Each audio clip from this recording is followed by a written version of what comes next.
everyone. Thank you for tuning in for another episode of Paranomaly Beyond Disclosure.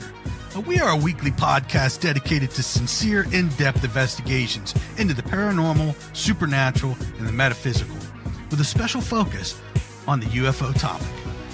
We take a sincere, analytical approach, thoroughly evaluating each case and its implications. Our discussions go beyond the surface as we engage with researchers, investigators, and experiencers to explore the deeper layers of their testimonies. We strive for high-resolution analysis, carefully examining evidence, patterns, and perspectives that challenge conventional thinking. If you're looking for a podcast that seeks deeper understanding, you're in the right place. Please be sure to like and subscribe and follow to receive notifications when new content is made available.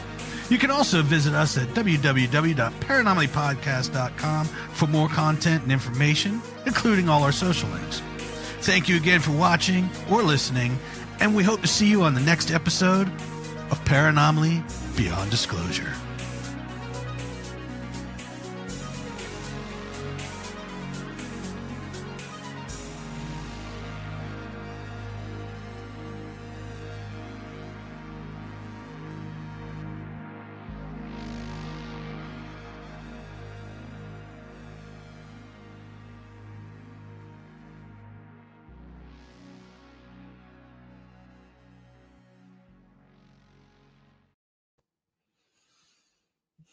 Hello, guys. Welcome to Paranomaly Beyond Disclosure.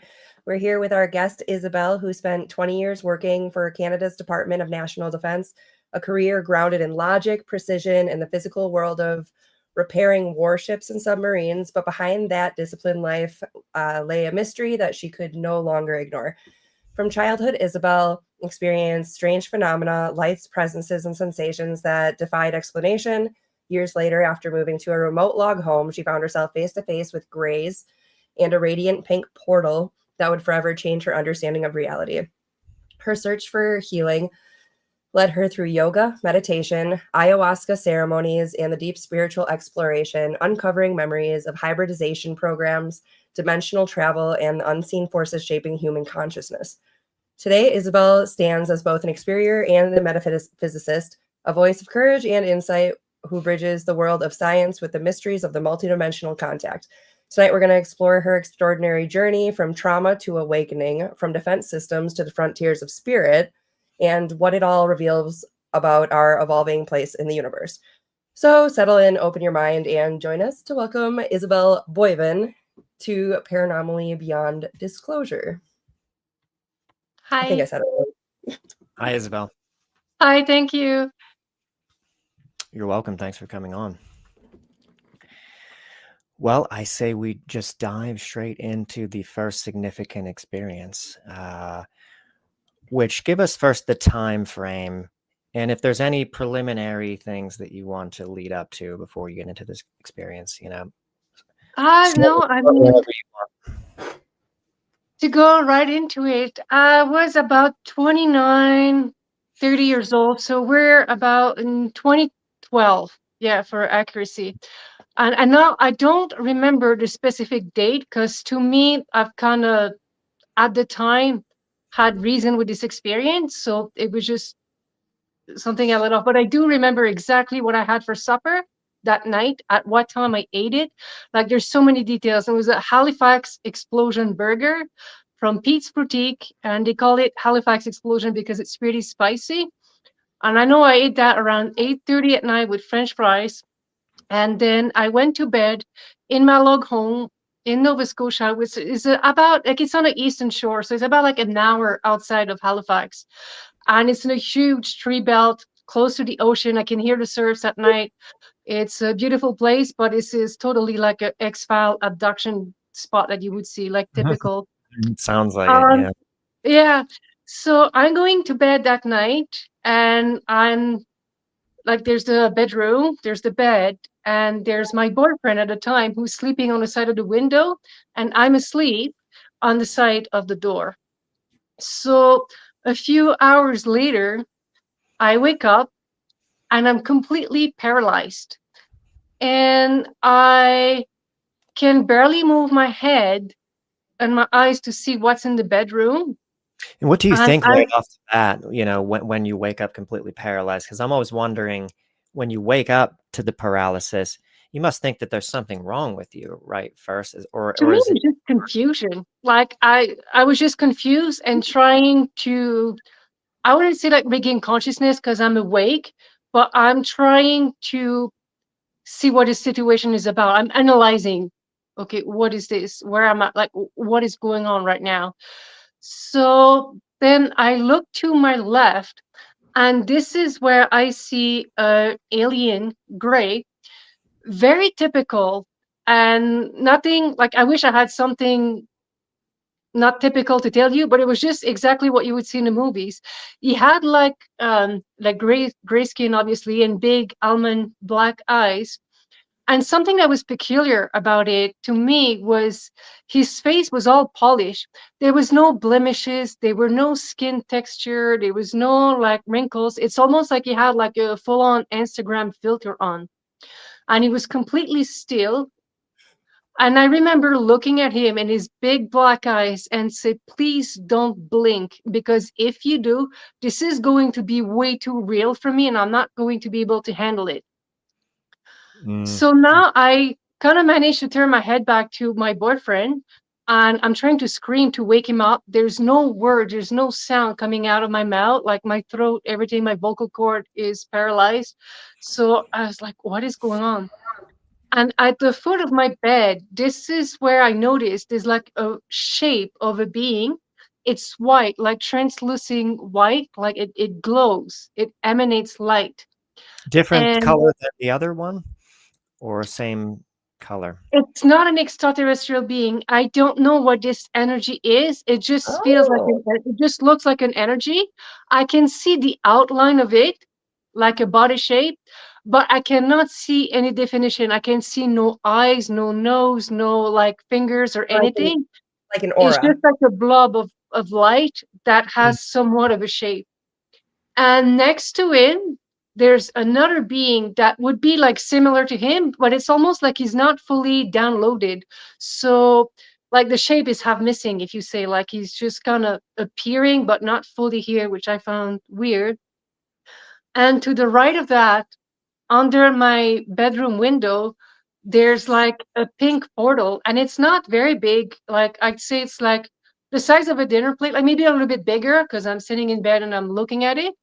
But Mhm. yeah, and this pink portal, it actually looked like something that opens to a galaxy, like a pink galaxy. And I'm looking at all of this stuff and I'm really confused. Like I'm just observing, taking it in.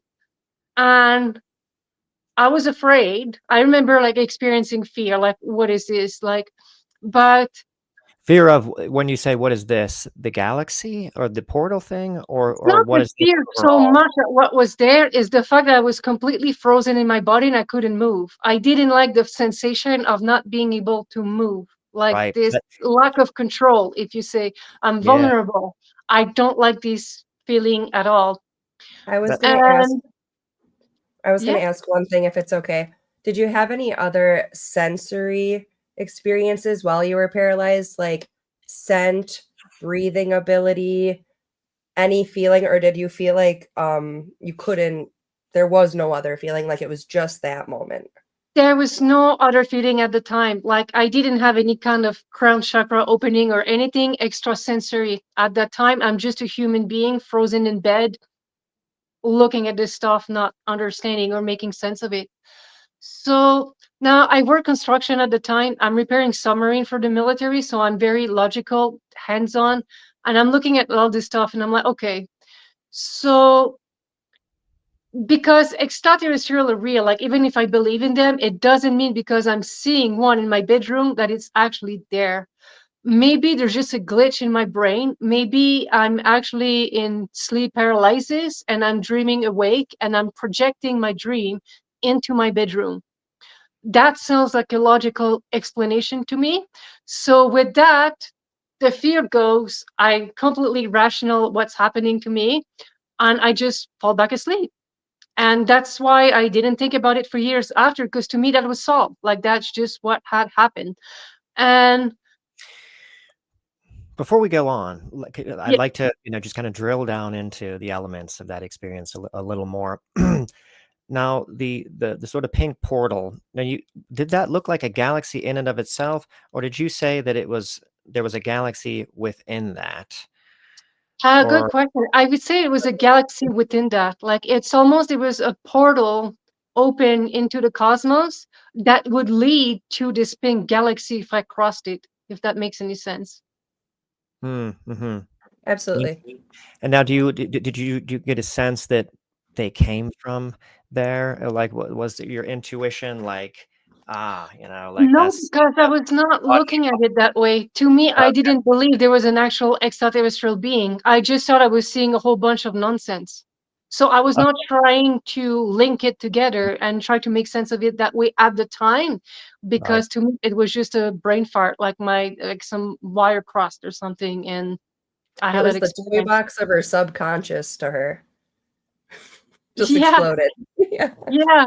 yeah. Now, did you count it as 3 beings in total? Like, now the one thing is just, what you regard as just energy, but do you think that that was even like, you mentioned that the one was like it wasn't completely downloaded yet. Do you feel like the being to the left of that one that was all energy, that could have maybe been an even earlier stage of its manifestation into your bedroom? Or do you count that as a being? Because I thought in the experiencer interviews that you felt like it was three of them in there. Three of Yeah, the I felt there was three beings, like the gray to my left, and the two beings like in the front of my foot, on the front of my bed. Like I just feel like one maybe appear like either faster or like just fully, and the other one not so much. And I Mm, think looking back, I feel maybe these were probably like guardian angels or guides or some sort, like just to make sure I'm not experiencing this alone. Like there's maybe. another. Yeah, possibly. I don't know if I've ever heard of, surprisingly, like a precedent like that, but not that one doesn't exist. I mean, there's just tons of variability. But yeah, I guess that's a possibility. Um, Now you say, as far as the description, I think you mentioned in your previous interview that it seemed like it had a wide jaw, which I felt was strange. Is that correct? First of all, that detail, you felt like that it widened at the No, jaw. that's a different experience that I had. That's Oh, a that's a different experience that I had later on in life. Yeah.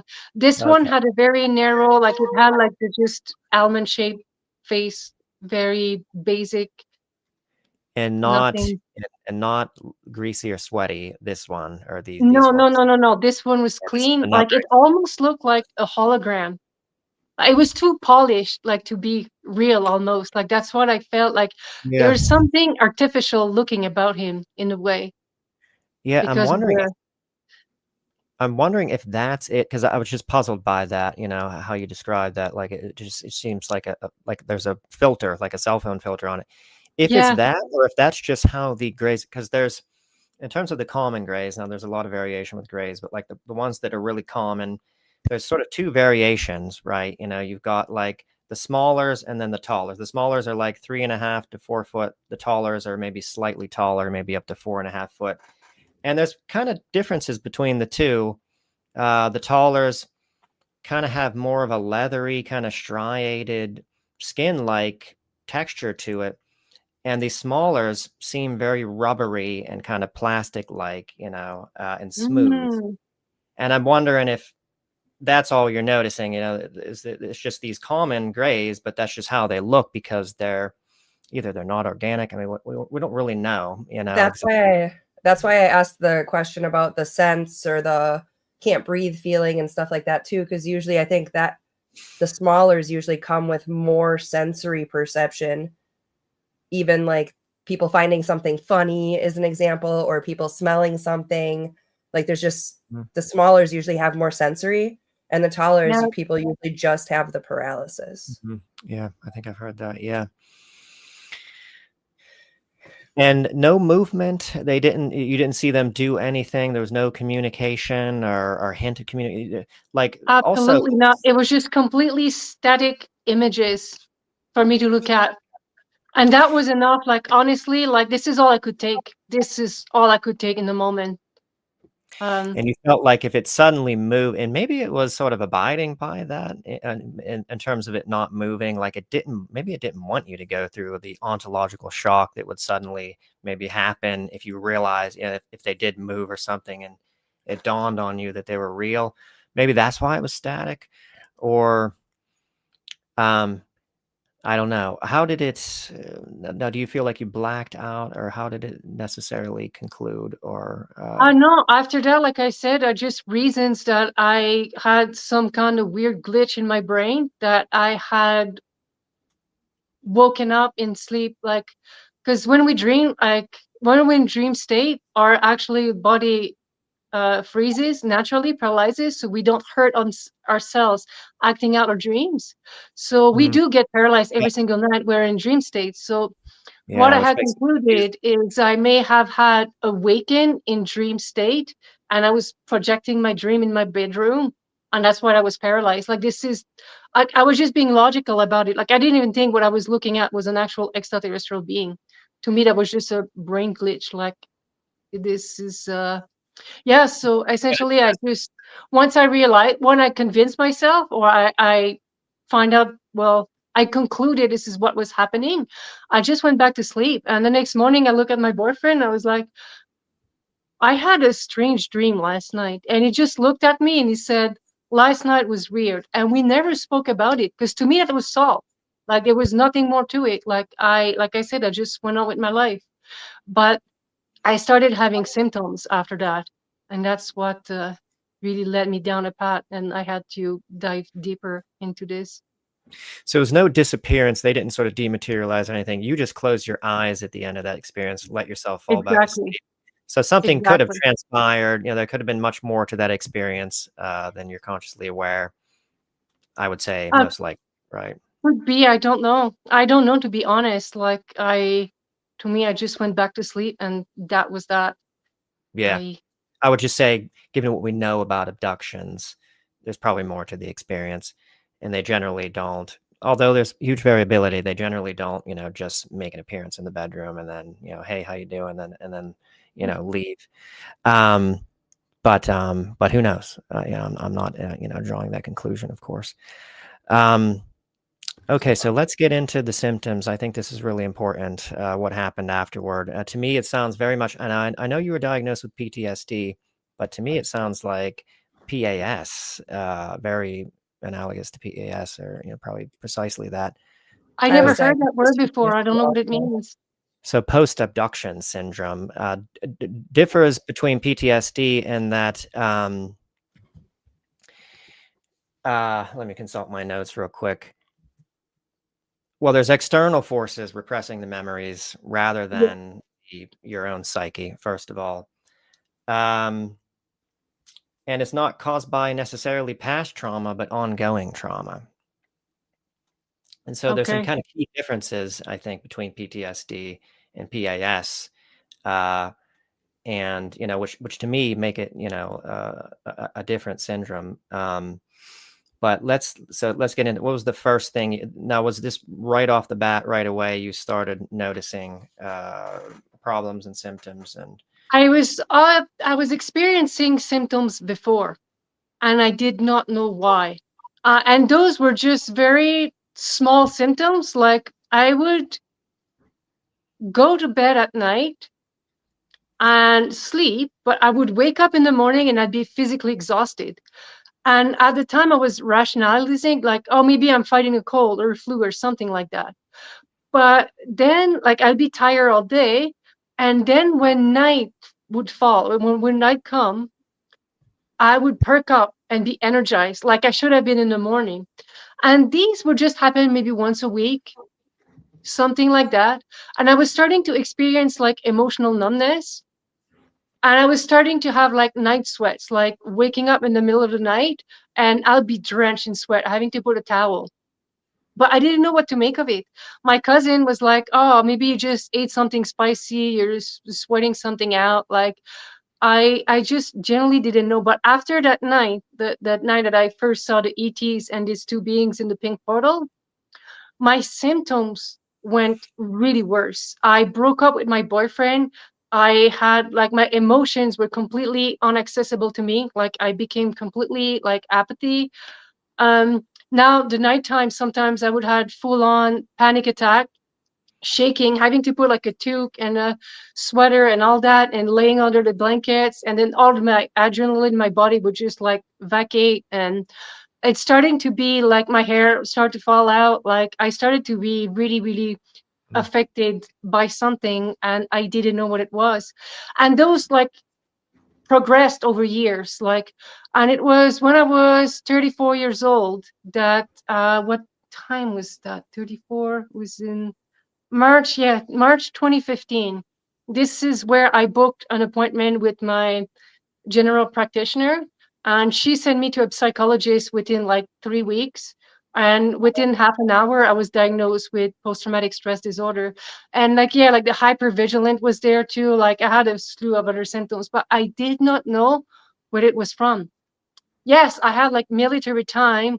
Yes, like maybe there was some stuff in my childhood, but nothing that would explain the intensity of my symptoms. Like Mhm. I had like agoraphobia. I felt triggered by things like the phone ringing, like someone reaching out to me was triggering to me, like just sending an email. Like, so I would go to work, do my job, but if I was home on a weekend and somebody who just wanted like to text me or get me on the phone, I would Mhm.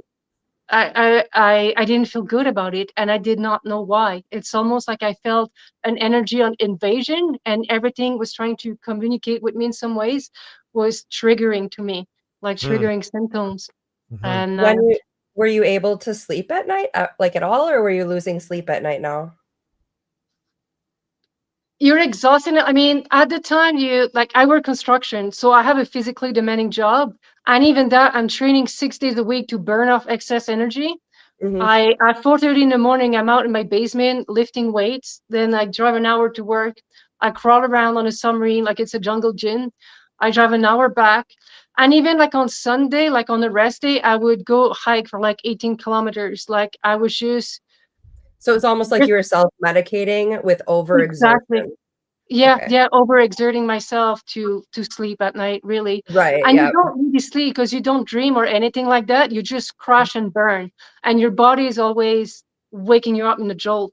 And that was weird to me because sometimes people they wake up and they're groggy and they need their coffee. I woke up with full on adrenaline, and I thought it was normal. Like I just thought maybe I was a morning person, but no, that was not the case. Um, Yeah, that's not over normal time, at it all. does Like catches up with you. I don't think But I've ever had a morning like that in my life where I've suddenly woke up with zero grogginess, Like that's a red flag, The only time I Mhm. did was after that time Uh, that I remembered getting sucked back into my body. Oh right. wow. Yeah. Sh That was sh the only time. I think there's a lot of parallels here actually, I do between too. Rory and Heidi's, story, interestingly. But, so I just wanted to say a little bit more about, PAS. What's also different about PAS, and this might be the case with you, is the victims of it are not violent like people who have PTSD. Now, what was your case like? Did you feel like you had violent tendencies at all, or was there a lack of that? Like with Well, to become violent, you need anger. And if you're completely emotionally numb, how can you become violent? Because you cannot even experience anger. mm, Like, mhm, I would just be completely flat and operating like an organic robot. That's how I felt, like an organic robot. I just get up, Like, I do my things, I go to sleep, but there's no joy, there's no sadness, there's no stress either. And sometimes I go into like full on panic attack or something like that. Or if I do feel something, it's like dread or it's very unpleasant. And you would think it might be nice to not feel anything at all. It's very uncomfortable. It's very, very uncomfortable. Like it's hard to describe. I mhm. I don't ever want to be like that ever again. It's so just what not so healthy. what happened next? Like, how may I ask, like, how you started getting better? Yeah. So of course with the psychologist, we started doing EMDR. It's Yeah. rapid eye movement, something. They put like headphones Desensitization, yeah. and you think of a trigger. And I had some stuff coming up, but it didn't do like anything to alleviate like any of the symptoms that I had. So after a few sessions with her, like I didn't feel like I was going anywhere with a psychologist. So and I went to see a homeopath. And the homeopath I really like because now she talked to me in terms that resonated with me. And she said, your physical vessel is in under so much stress right now. You're not even like your soul, your spirit is not even in your body. Like you're completely out, you're completely dissociated. And the reason you're not feeling your emotion is so you can keep on living. Because otherwise, if you were to feel all that stress and anxiety, you wouldn't be able to function. So I resonated with that. And she said, like, the medicine there, like, if you want, you can start meditating and just bring yourself back into your body. My first meditation took me 45 minutes just to sit on a chair. I was too cold. I was too hot. I needed a glass of water. I needed to go use the bathroom. I needed a cushion. Like, it was just ridiculous. And when I did, it was really uncomfortable because like my vessel was like a haunted house that you cannot escape unless you dissociate. So I started a meditation practice. My psychologist had offered me like to go see I can't remember, the one that prescribes medicine, psychiatrist. Psychiatrist. Yeah, Yes. and I didn't want to go that road right away. I was like, I'm gonna try to do the things the holistic way. And if I'm really struggling, then I'll go see a psychiatrist. But I don't want it to be the first thing I do. I would be the last. So I started doing yoga with a trauma-informed teacher and just really starting to get in the groove of being on a holistic path. And at the same time, I was diagnosed with PTSD. My mom was diagnosed with a deadly cancer in Quebec. And so didn't I don't want to say like I didn't look after myself, but I mean, my mom was diagnosed 2 weeks after me. So I made a decision then as well. Okay, I need to look after my mom. And when she passes, then I'll look after myself. So 2 years, I was just barely making it. So I was doing my little meditations here and there. And that's pretty much, and then having like a few tips from my homeopath, which I really, really loved. She was Buddhist and very calm. And I love that she gave me homework because then I could take matters into my own hands. And I love that. It's something that I could work with. And I still had my job. So it took about 2 years. And then my mother passed away. It was in July 2017. And I was 37 years old then. Yeah. So then I took the decision to then I could really focus on myself and okay, how am I going to treat this beast? Because whatever I'm doing, like I'm still not recuperating. So a friend at work, she said, is you love like hiking, you love like mountains, you love secret site. And she said, you would love Machu Picchu, you would love Peru. So I decided to look up into it and book a trip, do something for myself despite all of my symptoms, just change scenery and energy and whatnot. And for some reason, I was like, maybe there's something shamanic I can do while I'm over there. And I looked it up, and this is how I found out about ayahuasca. And at first, I was super excited. I was like, oh, yeah, I'm doing that. Like, this is my calling. I'm going to go to Peru. I'm going to book this trip and I'm going to drink ayahuasca. It's going to help me with my PTSD. But then the next day I went to work in my left brain environment. I was like, this is crazy. With all the symptoms I have, I'm going to go alone in the jungle and drink like one of the most potent psychedelic in the world. Like that's nuts. But then I reasoned with myself again that my first initial reaction was probably the correct one, the one I should lead with and not the oh my God, this is crazy. So yeah, it was March 2018 that, no, April 2018 that I headed out to Peru. So I went to Cusco first and did like Sexy Woman, Pisac, and Machu Picchu. There was a Wachuma ceremony there. Nothing really came out. I mean, it was a wild experience, but nothing extraterrestrial, nothing related to trauma. And then I headed to Iquitos, Peru. And I ended up sitting in a retreat center with other people. And it was interesting because to me, I was not open to spirituality then. I didn't give a crap about spirituality. I was just a sick person who wanted to heal and go back to my old life. That was it. Like there was no other intention than that. I didn't care about like opening chakras. I barely knew what they were. Like it was all new to me. Mhm. So the first ceremony, I set my intention. I'm sitting in front of the shaman and I drink my cup. And at least now I've been meditating a little bit for two years. So I know just to close my eyes and focus on my breath and at least have that, like navigate that. And as soon as I close my eyes, I see like colors and shapes and everything. And for some reason, right away, I'm like, this is an intelligent life form. This is a multidimensional being. I can communicate with it, but it's not going to be with words. It's all like intuition. I don't know, like, no one ever taught me that. It's just how I felt. And I knew there would be like interactions, and it was a beautiful ceremony. So, yeah, the next day was good, like sharing circle and everything. Second ceremony, my mom came and like I had a nice discussion with her. It was very emotional. It was good to see her, and some human stuff came and I threw up in the bucket.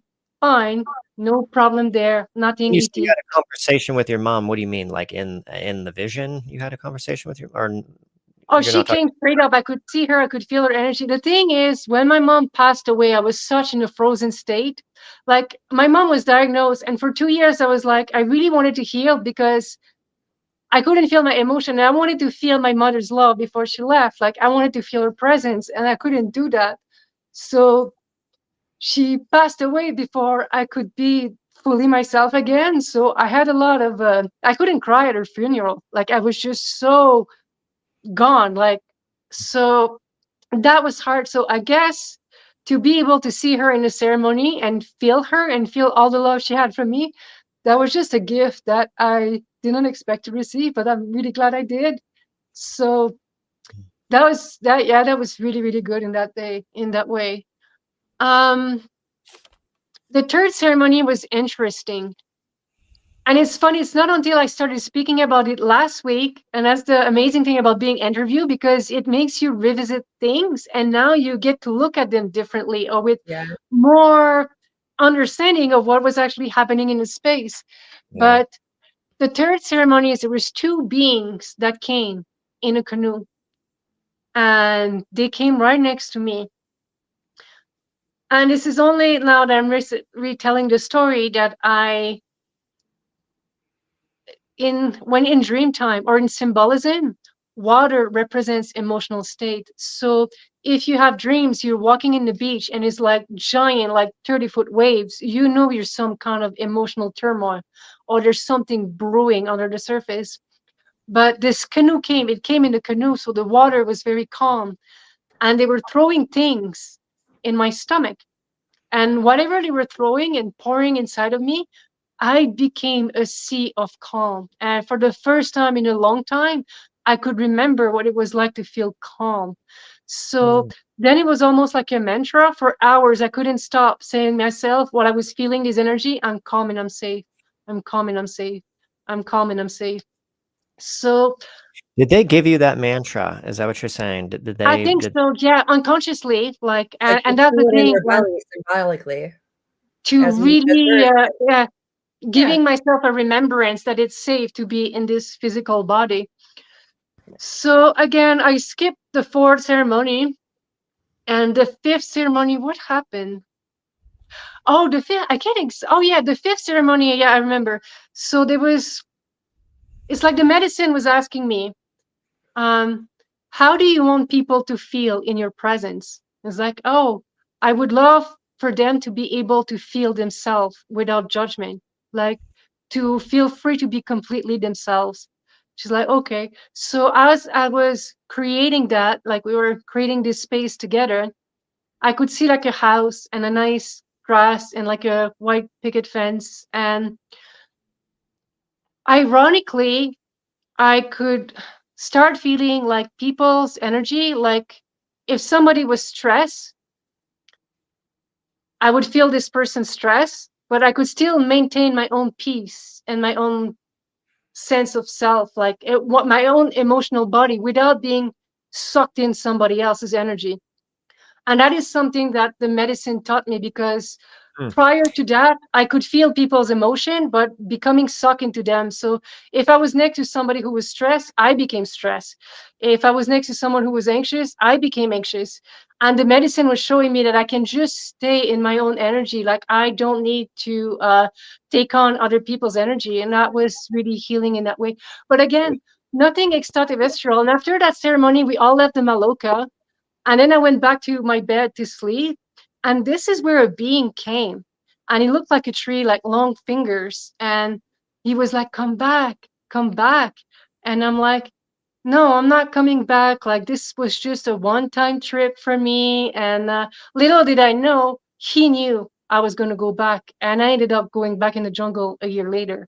And I was not planning on it, but I guess the medicine knew that I was going to be back, even though at the time I was firm, like, no, no, no, this is not what's going to happen. So essentially, I went back to Canada, back to Halifax, Nova Scotia to integrate. I was optimistic about my recovery, and I had been exposed to people who were huge in spirituality. Like, they talk about consciousness and stuff like that. So I was like, oh, maybe I should start getting into that like a little bit and read. But this is where weird stuff happened. My PTSD symptoms were still there. So whatever I did in the jungle did not address what was happening with me. That was made clear.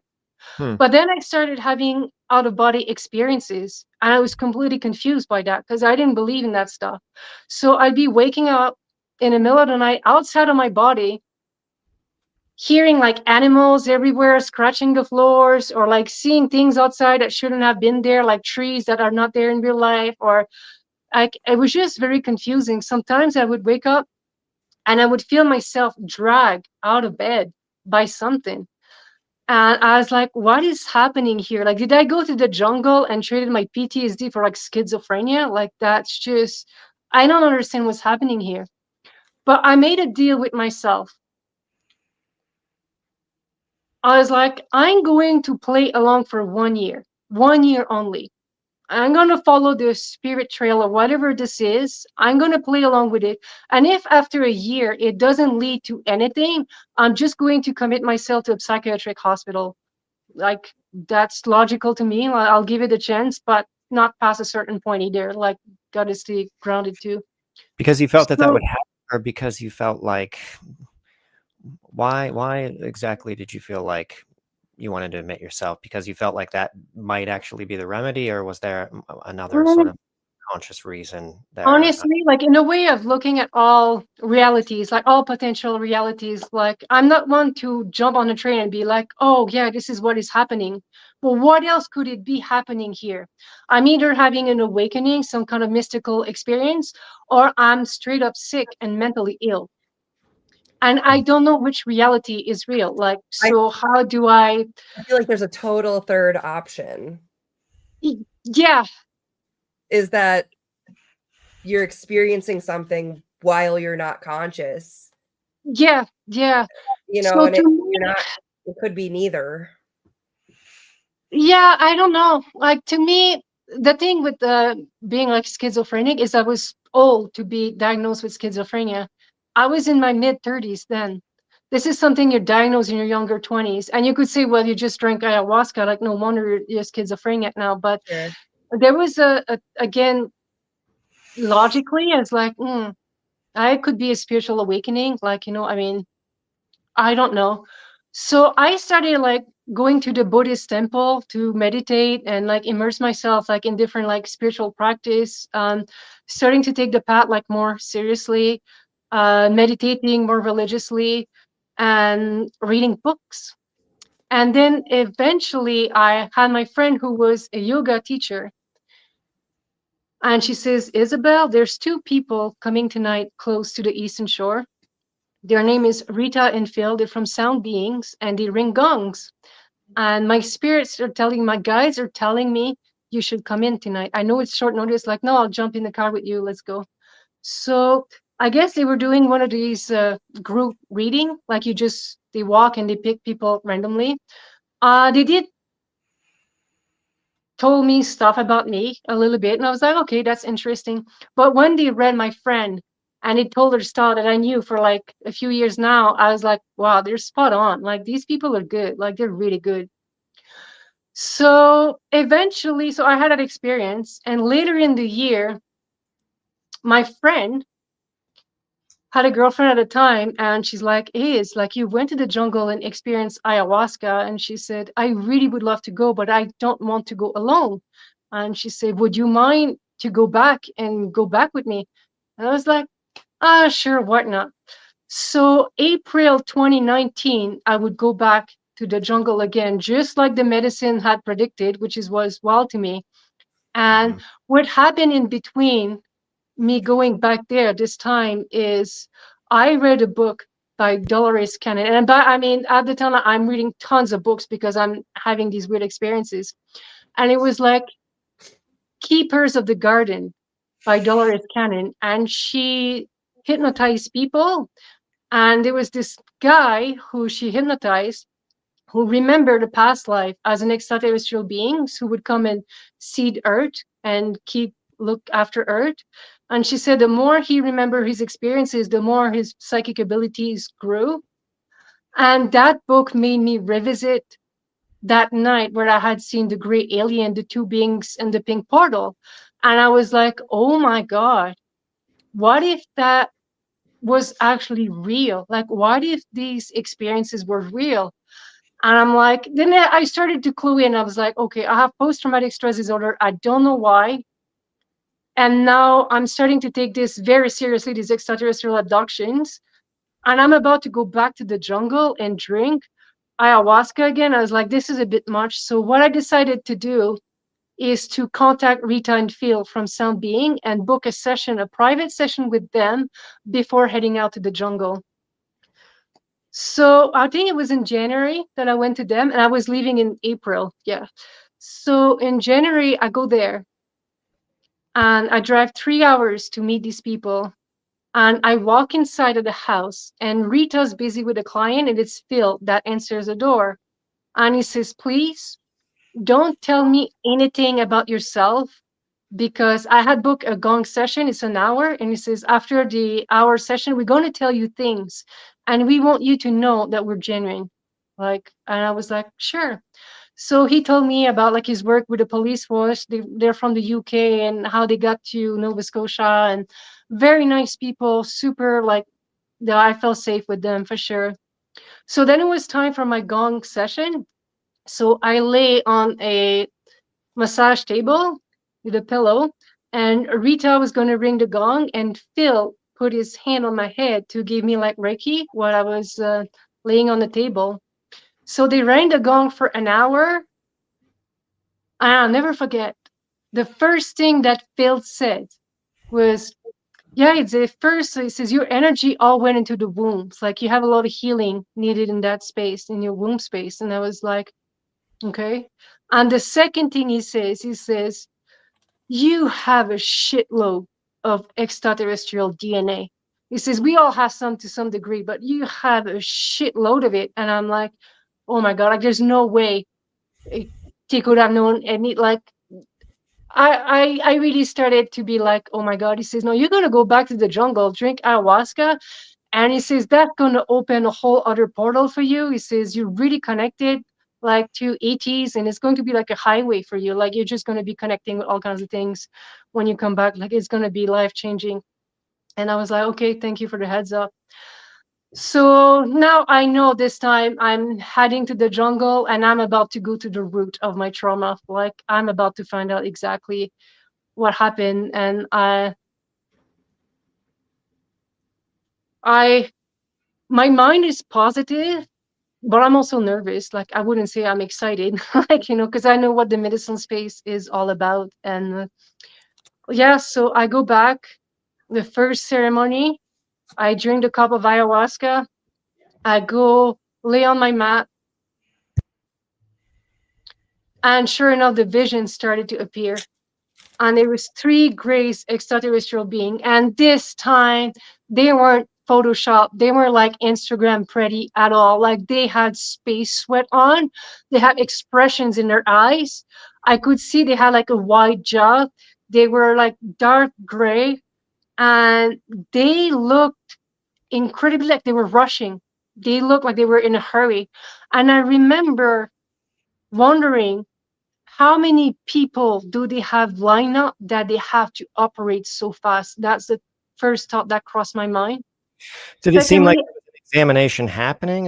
Like they were performing an examination during the course of the ceremony? Energetic? no, those were memories. And I saw them, they were like operating on side of my belly.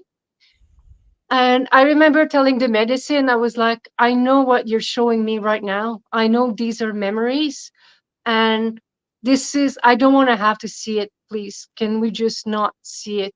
I didn't want to see anymore. Like so I lost the video and audio, but what came out of me was the dread, the anxiety, the fear, the panic that I had experienced in that space.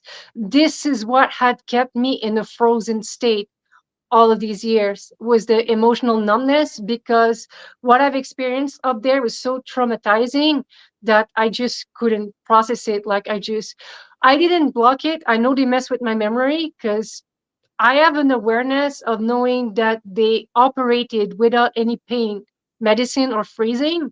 And while I was screaming in agony, they would just say, "Don't worry, we'll wipe your memory clean anyways. You won't remember a thing." But the thing is, you cannot never wipe a memory clean. You can just make it more difficult to access it, but it's still there. Like the collective memory is there. You can access anything at any time. Can you So go into a little bit more about what you felt? So you were reliving the emotions that you felt while you were going through examinations during abductions. Can you describe a little bit more in depth what that felt like? like words have meaning and they have different degree. Oh, if you say like, yeah, I was scared. Yeah, okay, you were scared. You're frightened. Like, okay, frightening is a little more intense than scared.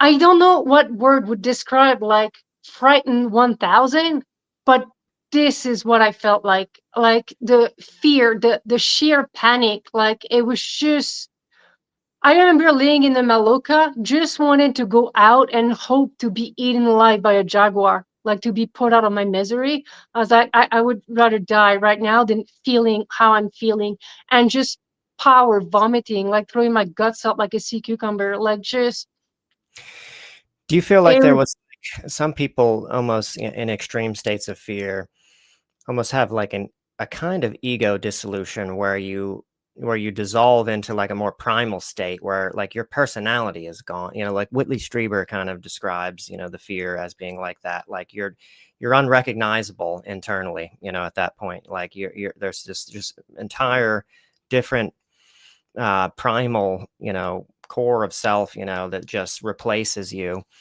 and is just really I mean, was it like that at all? Did you feel like it was like just a primal kind of fear, or like I don't know. I pan? wouldn't say there was an ego dissolution there. I think the whole point of the medicine was for me to feel all these things because the only way out is through. So I had to be fully present with it. And that's what the medicine does. You cannot escape it. You just have to go through. Mhm. Um, so yeah, to me, they were just pure, very like the most uncomfortable emotions I ever felt in my life, like the dread. I was just frightened. Like I doom, did you couldn't feel wait like you for it to be over. just like doomed, like life was over, or did you feel like like there wasn't like No, it's just how it feels in your body. Like there's this sting in your stomach. Like it's like mhm.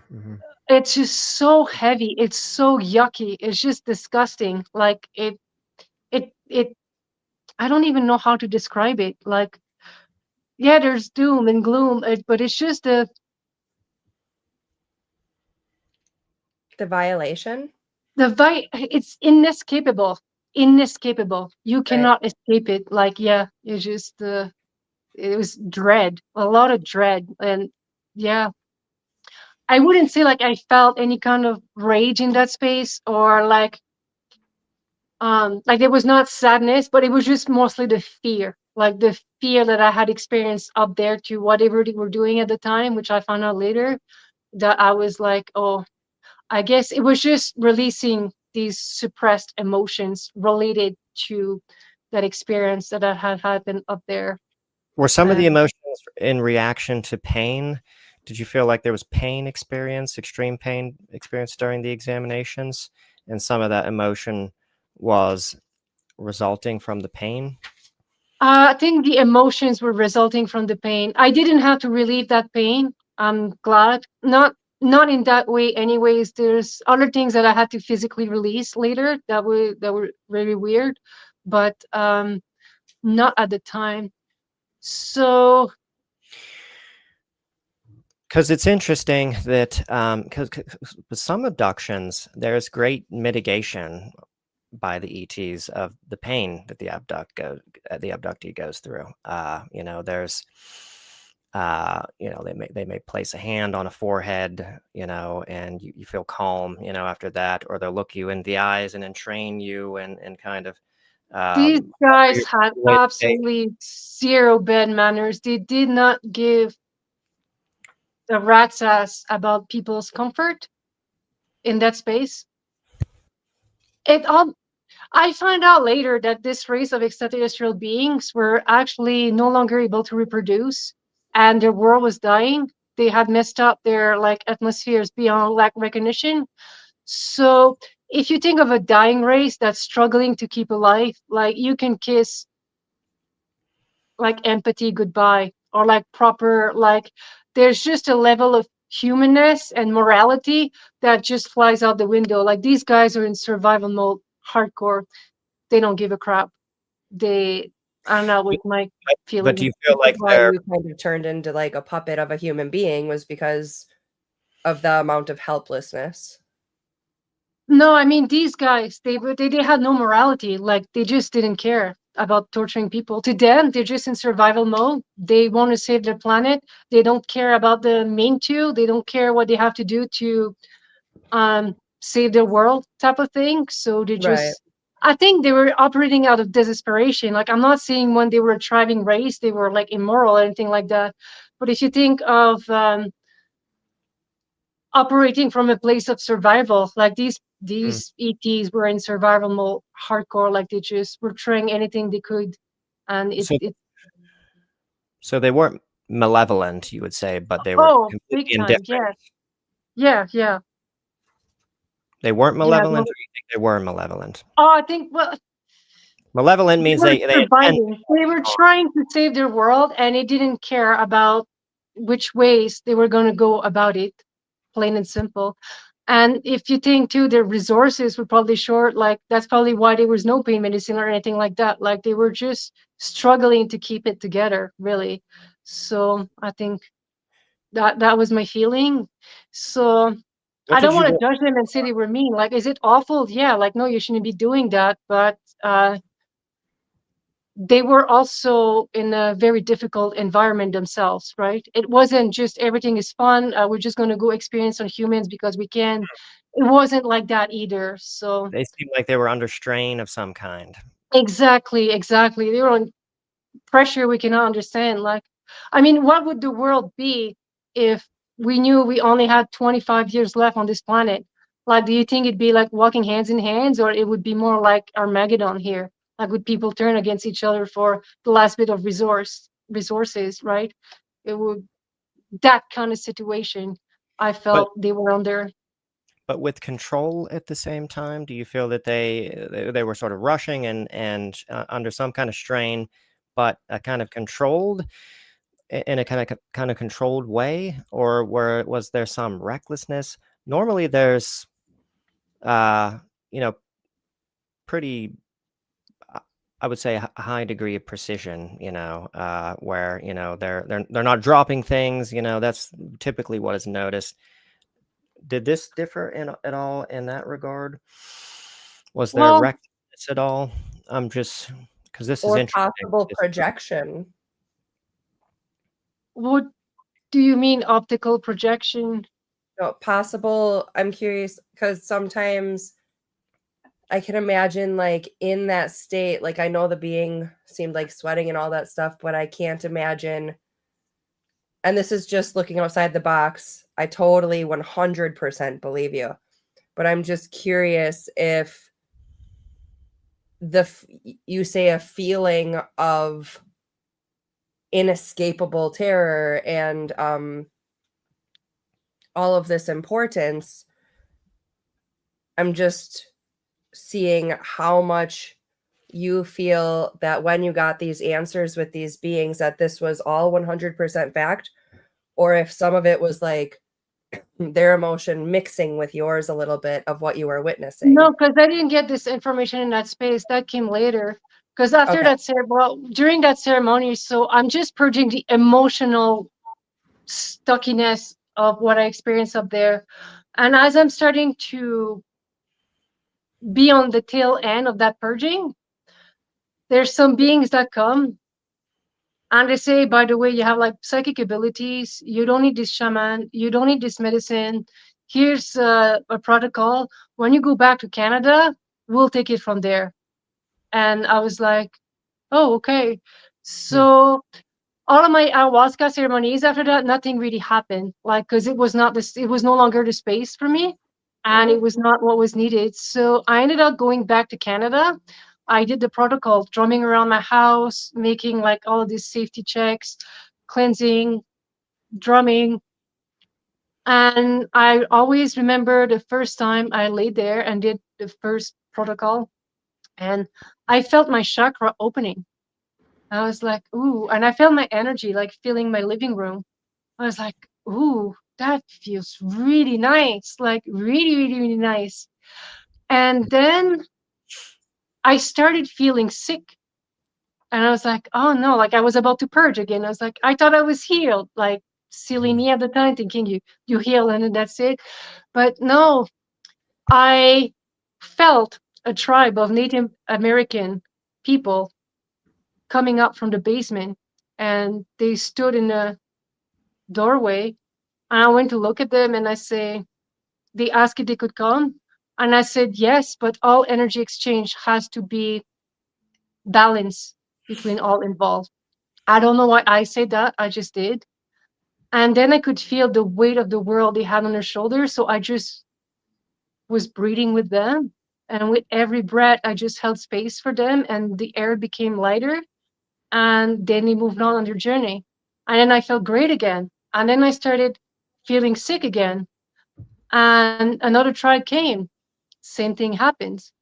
And then I felt great again. And then I was started interacting with other things now. I saw a big celestial thing, like spaceship almost in the ethers. And then ayahuasca came through my patio door, and I saw her energy. I was like, oh, am I in trouble here? It's like, no, I'm just here to say hello. Like, and for quite some times now, like every 3 weeks, I would do these ceremonies, and I would learn to open chakras, learn how to go into the darkness, how to stay comfortable in that space, how to breathe in these spaces, how to alchemize difficult energy, and interacting with other beings, remembering things from billions of years ago, like what it's like to be a star, like what it's like to be a galaxy, just things like that. And eventually I started to remember of my own story and purging and having more memories. And it came to be known that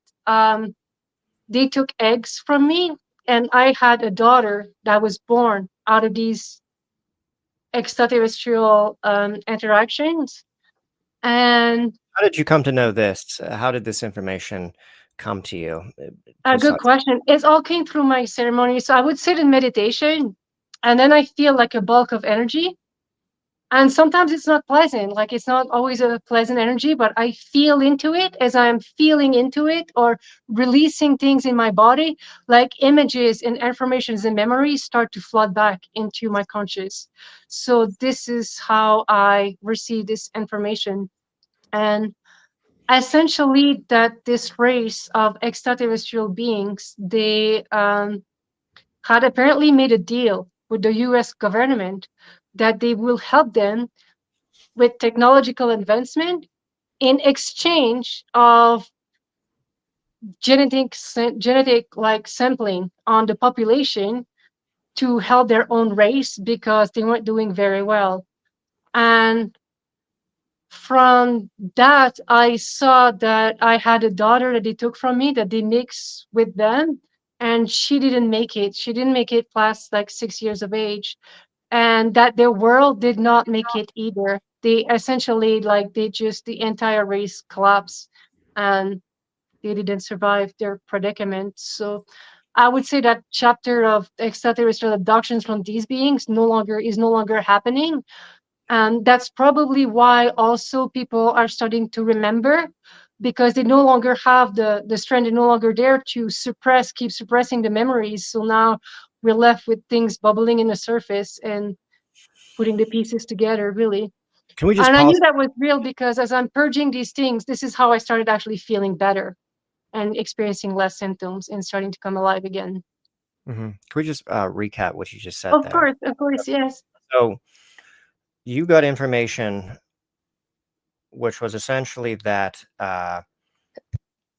the Greys were a dying race, and they were trying to fix their problem. And whilst they were doing these abductions and conducting abductions across planet Earth, they still had a civilization going. But Yes. during the course of their operations on planet Earth and abducting humans in order to sort of rectify this problem or create a new sort of species or form for them to inhabit, during the course of that, they ceased to exist. They underwent a collapse, and this also resulted in a kind of cessation of the abduction operations as well, or affected them in some kind of way. Yes, that was my understanding. My understanding is their atmospheres were really messed up and they have to go live like underground. And that's probably why they didn't have access to a lot of resources, really, because now they were just kind of confined. And And this could go back to the wide jaw thing, as to where you hadn't heard many people talk about the wide jaw. Yeah, I wanted to talk about that. We If kind if there if it was like a dying race that was that rare, it's possible that because I'm confused by the wide jaw, like, and I'm wondering, is this a different species than the common grays? Because normally with the gray head, there's a kind of tapering, down to the mouth and the chin.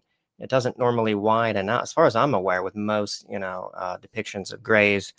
So, but you said, at least the ones that you witnessed during during the ayahuasca ceremony, the ones. yeah, they didn't have a nice almond shaped face at all. Like, no, it was most like an ant, like just, yeah, something more like this, but like it was protuberant too, like almost like an ant a little bit. Like they had like strange features for sure. okay. They still had like the big eyes, which I would imagine Mhm. came from Yeah. being like on the ground for so long and having to adapt to low light. Do But you Do you think that this could be, because I know that there's some confusion sometimes in terms of the appearance of the grays and the mantid species, because they also have really, really large eyes, which can, from the frontal perspective, can kind of seem almond shaped. And they do kind of have more of like an insect mouth with a kind of mandible sort of structure going on. Do you yeah, feel I had a mantid coming in my bedroom, and it didn't look gray at all. It actually was fleshy, red and white. So it didn't have any gray skin at all, and it didn't have the same structures. Because the mantid, you could really see like the hind leg and the way like their bone structure is very like insect-like. Mhm. And these beings that I saw like operating on me during my ayahuasca ceremony, they didn't look like that at all. They just looked like great. It in Star Wars, like when I was gonna say this. yeah, there's a being from Star Wars that kind of look a little bit like what I'm trying to describe, and it's when Han Solo he goes sits in that weird jazz bar, and he's with Chewbacca, and he has like a gun underneath the table, and he end up like shooting something. There's a band like playing and toot toot toot toot toot toot toot toot toot toot toot toot. I know. I Okay, heard yeah. a song. Well, the being that's playing, it kind of had a head like that. Like that's the closest thing Yeah, I can I know try what band to. you're talking about. The ones that were kind of playing like the clarinet looking Yes, instrument. yes, Yeah, yes, exactly. they kind of have rounded eyes, didn't they? In the Yeah, so they kind of look like it, but not so much yeah. rounded nature, like a little more squarish and And the same almond eyes. yeah, like big eyes. I know the skin was texture and full of like almost like Vaseline or something. Like so I call it space sweat. I don't even know how to call it, but it was That strange. was Very detailed. I mean, sweat is. I've heard before moisture being described. Not often. Honestly, if you go through the majority of abduction accounts, you scarcely come across that detail.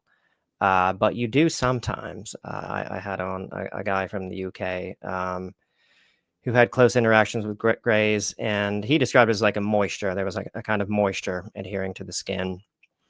And that's interesting because there's so many things about the grays, or at least a certain proportion of them, that seem very inorganic. The fact that they don't seem to interact with the atmosphere. There doesn't seem to be breathing. There doesn't seem to Hmm. be musculature, that is underneath the skin. There doesn't seem to be any boniness. And so when you say sweating, if that's what it was, that kind of maybe is suggestive of a more organic, type of Oh, he species. was very organic. Like you could see there was like muscle structure, like there was oh my god. Yeah, not quite as wide on the head though. Like still a bit different, but like yeah, But something about that resembles something the more resemblance to that. Yeah. yeah. Yeah, the eyes weren't so pushed down. Like it was more like I more just really think that also with it being just such a, like, where she says more organic being, that goes right with the fact that they were dying out so fast. Because I would feel like Mm, more inorganic beings wouldn't have as much of an issue. no, that's right. Hmm. And they couldn't been too advanced either. If you think like I don't know. Well, you're just gonna go like swap DNA. Yeah, that might be like a big thing for humans. Like maybe we don't have like that technology, but for if you think like of a Right. spacefaring civilization, like that's how you behave. Like you must be the bottom of the barrel. Like to Right. me, like on all things perspective, like. And What why about did you mess up your atmosphere? Like what was happening there? Like what kind of dynamics you had, like that you Yeah, couldn't I'm on the look same at page your with own you there. son. what about nose? Did it have any kind of protuberance where the nose would be? Did it have any nostrils? Do you recollect what that portion of the face looked like?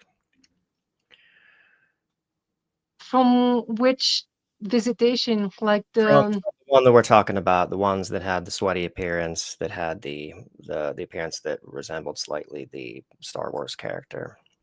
hmm, I remember the color of the skin, the eyes, the shape, like the overall shape and the space sweat and what they were doing, like moving their hands. But I cannot remember their nose specifically or their mouth specifically, like in details in that way. That I don't remember. Mm-hmm. Do you remember anything about the procedure? Was there anything that you could have gleaned about the type of procedure? And you felt like they were operating on your abdominal area. Hmm. Uh, do you feel like they were extracting ova, or do you feel like they were implanting zygote, or do you have any sense of what could have been taking place during those examinations? Knowing, that's the interesting part, because like you would think you're a species and you're trying to save yourself, so of course you would think they would be harvesting my eggs. But I know, like, when I got back from the second ayahuasca retreat, and I, like, when I started remembering my daughter, it's very weird. I had to go through the process of giving birth, because apparently my body at some point had an embryo and then it disappeared.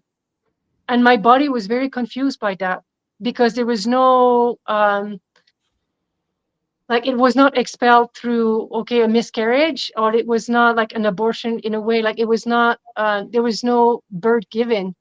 And apparently, like, yeah, there was something in my uterus and then it was gone. And apparently my body was really confused by that, and I had to release this energy of, what the hell happened? Oh, Thank you, Todd. Yeah, why don't we just go through some of these great pictures just to see if there is anything that matches up here. Do any of these faces resemble? Could you go back to that previous one, Todd? Yeah, it'd Any have to be a wide chin. any of these, like, look at the ones on the bottom right. They've kind of got like this sort of jaw structure, but they've kind of got like a almost like a protruding forward cranium, which is different than normal. Anything? no. No, not with these. Could you scroll through some more great pictures, Todd?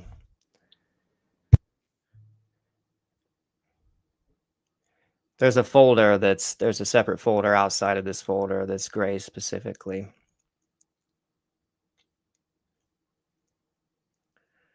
Well, until he brings that up, if he brings that up, we'll just move on.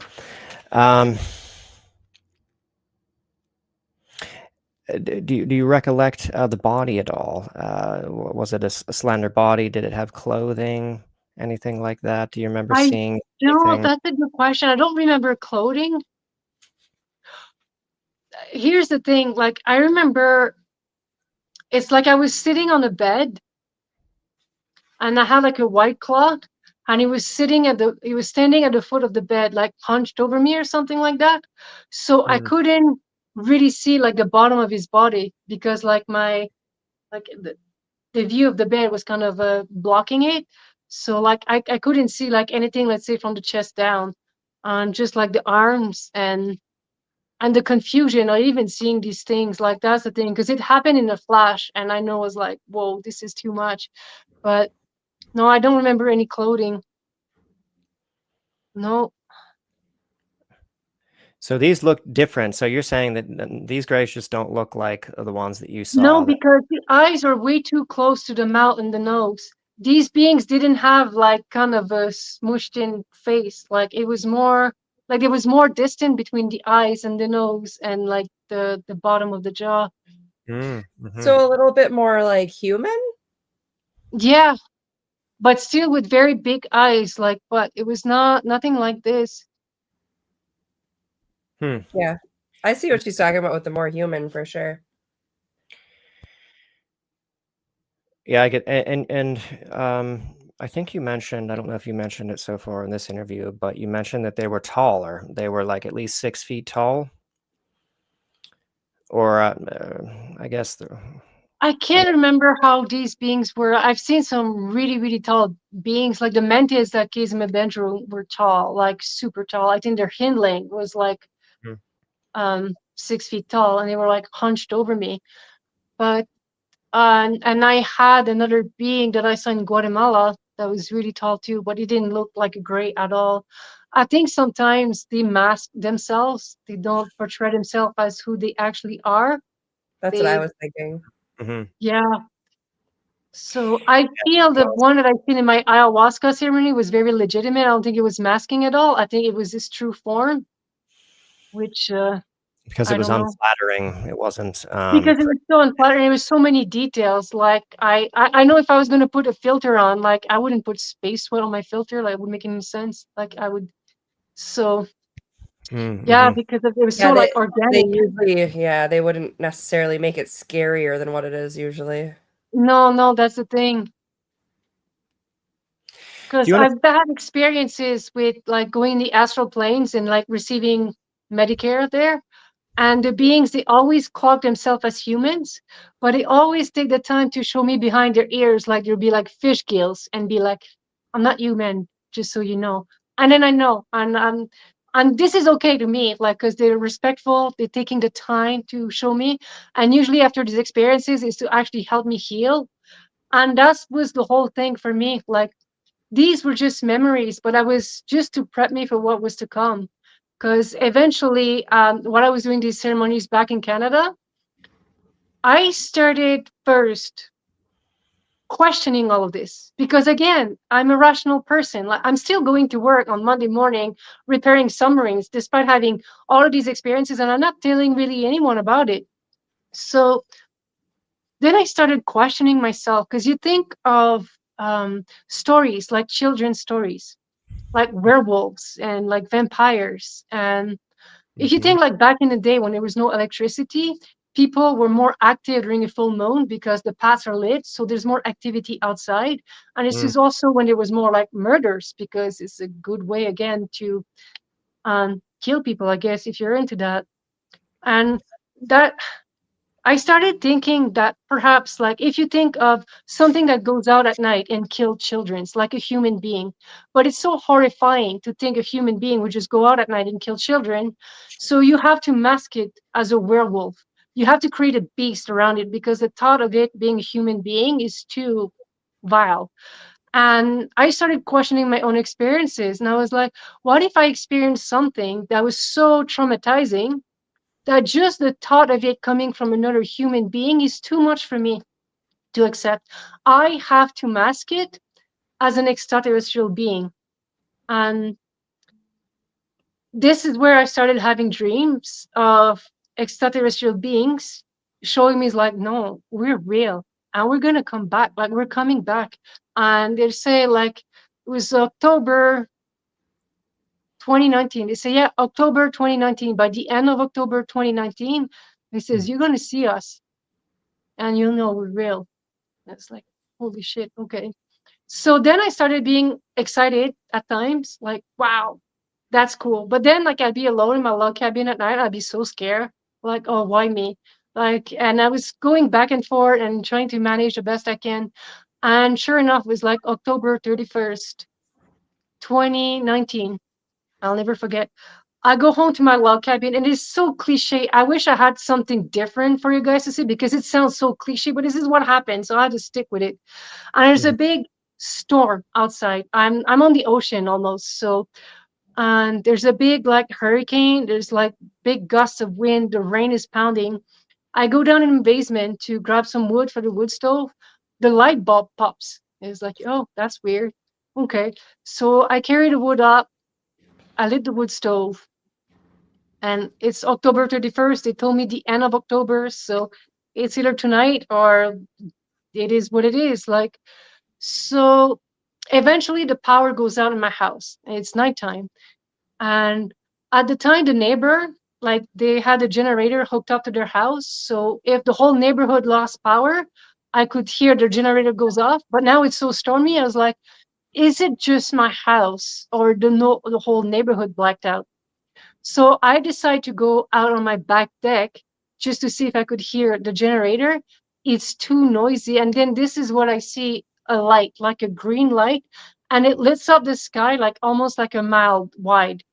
And it blinks, it disappeared, and then it reappeared into on top of another house in the neighborhood. And I'm like, okay, this is it. They're here. That's for me. I go Mm-hmm. back inside of the house. I sit on my couch, and as soon as I sit on my couch, there's a green light that lights up my crown chakra, and I just lost it. Like I don't know what happened. I know that I went up. I have a feeling like that I was gone, and I came back 2 hours later. Like it was a good 4, 6 hours later, and they had the fire was out in the wood stove, and I was like, oh my god, like that really happened, and The fire was Yeah, and complete. eventually that progressed where I would see more of what was happening during these experiences. Hmm. And the green flash, was that just a quick flash? I had a friend who just recently, I just have to mention this, was driving driving a truck for his job, and witnessed a strange green flash, different colors, but there was green amongst it. I saw that online too. Or I saw one Oh, really? green Ooh. flash online, yeah, recently. Hmm. Oh, that's interesting. Was it a flash, or what did it It was a remain? It flash. Yeah. it lit up really bright, flash, and then like the light got like sucked back into it. Yeah. Yeah. That's interesting. Wow. Yeah. So like it was more like a flare, and then the flare like goes out. You know what I Yeah. mean? Yeah. That's totally what I saw. Oh, that's interesting. Oh, Hmm. I'm glad other people are seeing it too. Yeah, so I've had an experience, and shortly after I quit my job, and it was in March that I moved to Guatemala, and it was right in the midst of the pandemic. So I ended up in Guatemala, and ironically, I would see them again there. And what happened is I was living in this house, I was renting this house, and the bedroom was on the second floor, and the roof to the kitchen was made out of metal, and there was an avocado tree next to it. And sometimes an avocado would fall on the tin roof and would make like a sound. It was that Saturday. What was the exact date? Oh, I know it was during um the Saturday to Sunday, like Easter Sunday that year. So I think it was in April or something like that. But that Saturday night, I go to bed. I fall asleep.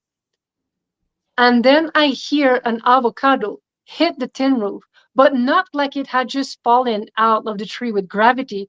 It's almost like it was propelled there with a gun. Like it was pow! Like there's no way it just fell out of the tree. Someone threw it there on that roof with great velocity. And I woke up in the panic, like it was very loud. And then I woke up, and when I look on top of the lake, I saw that green light again that flashed, and then I became paralyzed. But then I wanted to know, okay, is this real? So I started like crunching my bed sheet to make sure that I was really awake, like this is really happening. So then being started to happen to appear in my room. This room was made of like a white wall, like plaster, and they had encased a tree in it. It was beautiful, a piece of like a trunk of a tree as decoration. And I remember it was this being who was very long and skinny and almost like camouflaging himself with the tree. And again, it was probably just cloaking himself. Like, I don't know exactly what he would have looked like. But now they weren't only static, they were actually moving in my room. And I was fully aware. And I remember looking at him scared and asking him, was like, do I really have to go on board? Like, do I really have to? I don't want to. I'm scared. And then he bent over me, like put his face on the, and I was like, holy shit, why did I ask a question? Like, why did I Hmm. do that? And then he says, I don't know. And he was like doing these weird moves, like, I thought to myself, how do you mean you don't know? You just flew up a spaceship for Christ's sakes, and you don't know if you have to take me? I was almost aggravated in my head, and I didn't say anything out loud. But then I I feel was like, what if they can hear my thought? And I just called this guy yeah. an idiot. Like, so then I started panicking in myself. And at the foot of my bed, there was three grays. And these grays, they were like, they had some kind of space suit on, like almost like a diver suit. Like you would put like a vacuum on it and suck the air out. That's what it looked like. And they Hmm. had like the almond shape, and they were static. And I felt myself going on board. And then I have a memory of them shaving the back of my head and putting a microchip. Like something like a SIM card almost, like a yeah, like a phone. And and then they brought me back, and it was 12:30 at night when I got back, and I didn't sleep for the rest of the night. And the interesting thing, so there's a gardener that comes every day to feed the dog, do the gardens, look after the property. He looks at the roof, and he looks confused. And I'm like, oh my God, I don't want to know. I'm not saying anything. Like, I don't know anybody here. Like, fuck that. Sorry, my language, but no. Mm-hmm. So then he gets on the phone and he scratches his head and he talks. And then it's like, okay. 2 days later, comes back on the property with somebody else to fix the roof that I don't know what happened to. But all I know is that I never forget the expression on his face, like looking at the damage on the roof and not understanding what could have done it. And I didn't ask any questions. I was like, no, not that it's too much for me. Like, I don't know. I just, like, it gets really weird, like real, when other people are having reactions to events that you witness yourself that are completely crazy. Like, it's a very strange thing. So that was that. What I understood is there were ETs, yeah, like the gray sweaty things who were harvesting eggs to save their own planet. But there were also ETs who came to help me heal from that. And that's what I understood. I've had other experiences who felt more astral, but I don't know. So it was in October 2020, I went back to Canada and I stayed there until about March 2021. So that short period of time, I'm again like, I mean, my crown chakra is opening, like I have all kinds of weird experiences, and that's fine. But I remember one night I went to bed and I woke up. I'm in the hospital.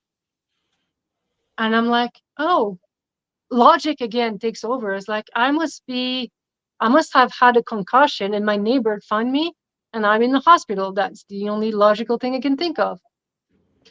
I can hear like like people walking outside of this hospital room, outside of my door. And I can see there's a chair next to me in a green backpack that I carry when I travel. There's a lady that walks in. She has a white lab coat, and I'll look at her and I'm like, where's my neighbor? And I name him. And it's like, I know I have a concussion. Like, well, where is he? Like, and then she get this weird look on her face, like, oh no, oh no. She walks out. She doesn't say anything. She walks out. I was like, what is this about? Then I'm starting to notice and pay attention to my vicinity better. And I'm like, wait a minute. I would never carry this backpack with me in Canada. Like, I have a purse. Like, this is only what I use when I travel, when I'm traveling, because I'm walking everywhere. Why is my back this not that doesn't make any sense? And I'm looking at the walls and they don't look like a Canadian hospital walls. Like, there's a lots of coats of paint, it looks decrepit, and I'm like, this is not normal. Like, where I'm at. So then I'm confused. I'm sitting in this hospital bed, and then there's a crew of people that comes in. And now this lady gets close to me again. There's like other people in white light coats, and she looks at me and she starts talking about my boom space in medical term I do not understand. And now I'm really starting to panic. It's like, wait a minute, I'm here because I have a concussion. Like, why are you talking about my boom? And I'm starting to argue with her and like kind of losing it and freaking out. And she just looks at me and say, it's okay. The good news is you will be able to have kids.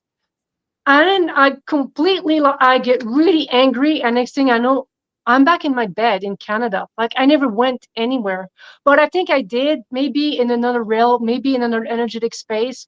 Somehow I know I've received care, and it was from beings that cared about me, that wanted to make sure that I could have children again, despite whatever other things may have happened. And so I'm grateful for that. And I would see these beings a couple of more times doing again, like kind of surgery on me to help me heal. So yeah, like there was a point where I've experienced bad things that was like traumatizing, but I also had beings who came and helped. So I'm kind of neutral now with this whole thing. Mm-hmm.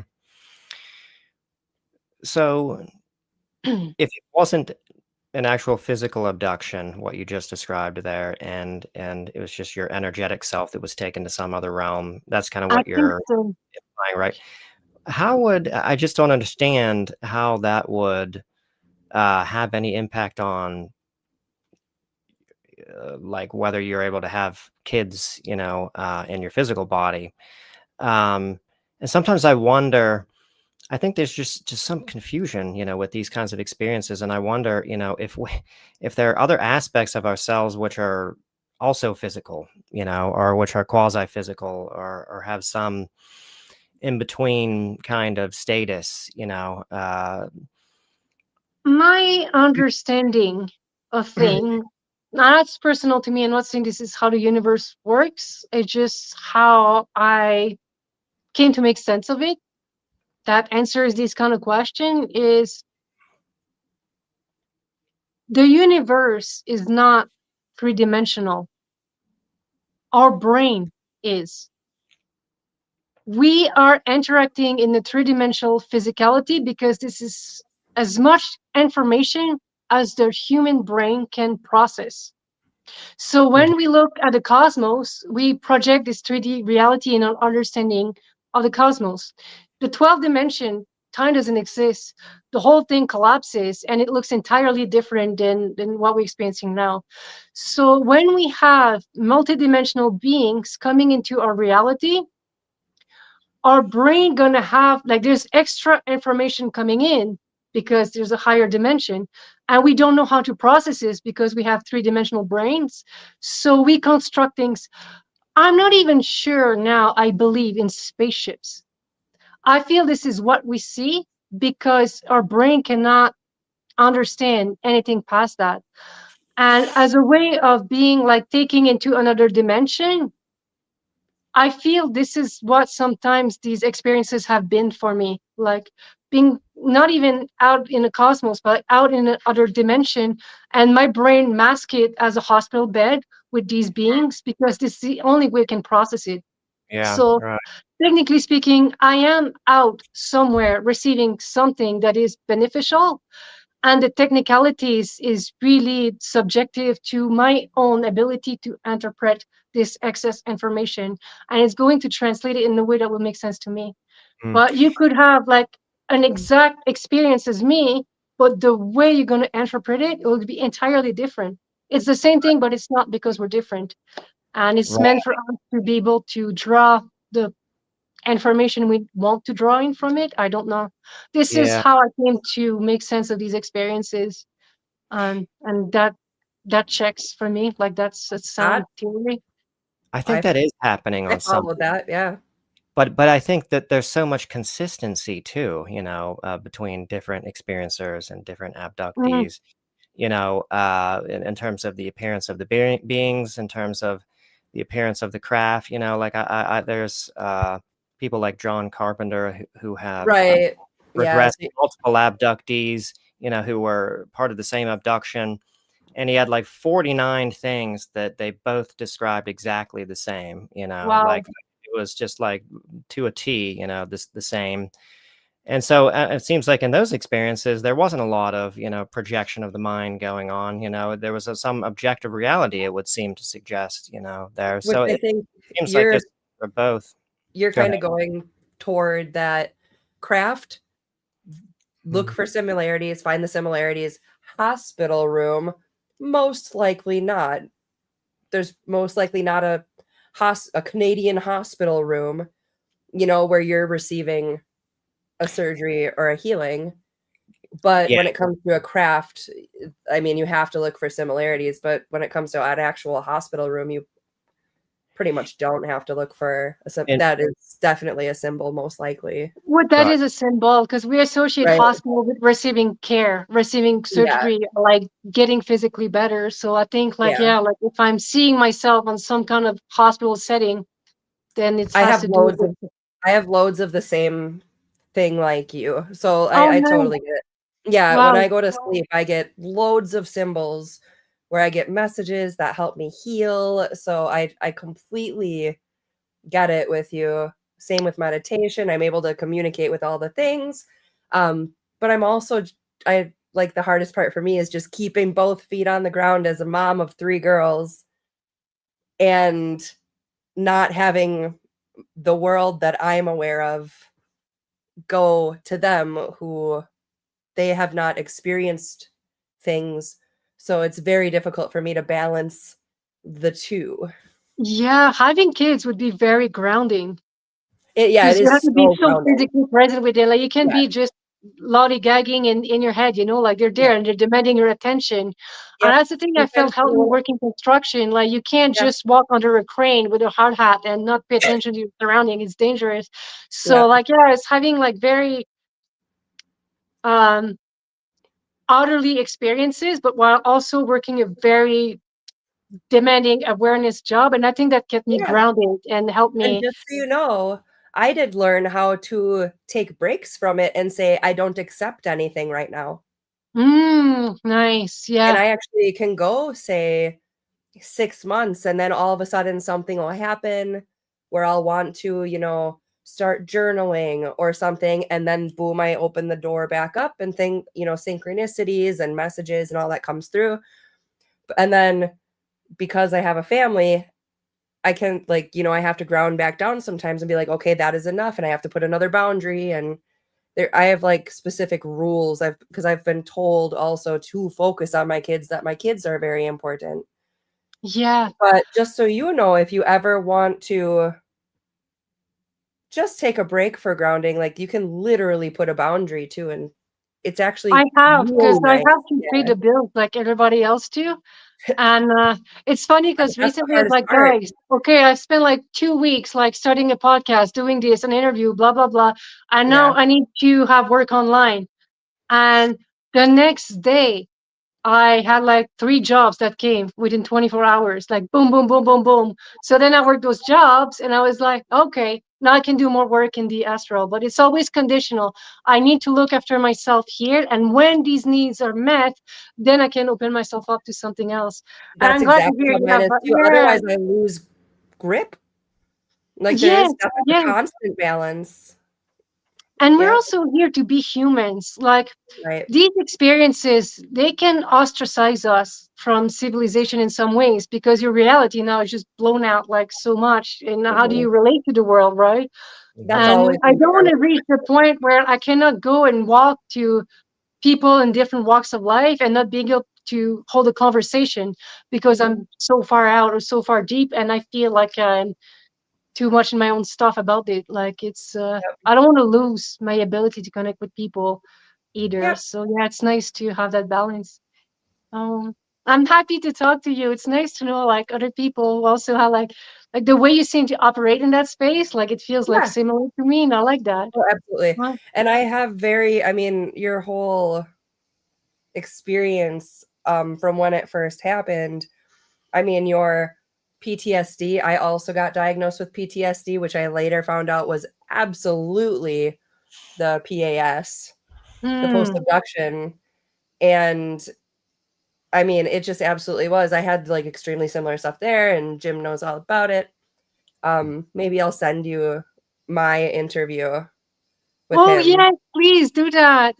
and you Yes. can just be like, whoa. But there's similarities and differences, and it's really nice to see the different perspectives, but how it's all strangely on like a similar timeline of the trauma, and then like the understanding, and then the healing. It's all like such a similar timeline that way. Not always, but with similar abduction experiences. There's I like mean, different it's a timelines with different life-shattering feelings. experience. If you think you go to bed at night and you think your reality is a certain way, like we all went to school, we all learn about space and gravity and all of these things, and all of a sudden, it's like, oh my God. Like, I remember Yeah. the first time too, like people asking me, like, oh, where are these beings from? What did you talk about? What do you mean? What did we talk about? I'm trying to process, like, my brain is so fire up right now with how how is it that I'm perceiving this being in my living room right now? Like, Mhm. how does this work? Like I like the whole mechanical part of it because I'm mechanically inclined. So of course, as these experiences are happening, I have a gazillion question like coming through my brain, and I remember people like, "Oh, why didn't you ask them where they were from?" Because I felt like it was the same as asking them if they had like toe jam between their toes. Like, why would I Like, what do you mean where they're from? Like, I don't know. I don't even think we understand the universe at this point. So learning where they're from, like, it seems Yeah, pointless to me almost. Like, so, Mm-hmm. and it's hard to describe how you would react to, like, people, oh, why didn't you say this? Or why didn't you take a picture? I I don't think know. it's Like, because those are ego questions, and I feel like when you're in the abduction scenario, very often there's just no ego anymore. Like somehow when they take hold of like your consciousness from when I had it, like ego's not attached. Like I remember asking the beings or telling the beings, I'm not afraid anymore, which signified that it had happened before. But I had my consciousness mm, is not there though. So it's like you're there without ego. You're just there yeah, you're almost witnessing an like experience. observing the experience. And yeah, it's Yeah, true. I feel there's an intuition too. Like, it's almost a feeling that our consciousness, like our human brain, is questioning things, but there's a part of us that remembers for some reason, and it's I hard agree. to, like, there is still a part of you that, oh, I know this is going to be okay. Like, I don't know, like there's a normalcy almost about it beyond the, I would say when it comes to the healing portion of the beings, I agree. When it comes to the PAS, the like post abduction syndrome beings, because I think I agree with you that I've had two separate beings. I am on yeah, the same page with you there. And like the ones that I did not like, I think those are just different. Like I think that's a very much just everything in your being says, heck no, absolutely not, never again. I don't want to do it. And then these healing ones, it's like, oh hi. And that's like the difference for me. yeah. But yeah, Do you still have memories that comes back? Like, do you remember more and more with time? Like, I wish, that's the thing, like in retrospect, I wish I would have looked more into, like, when I was under the ayahuasca, like, why didn't I get the picture? Like, I know it was frightening at the time, like I had to turn it off.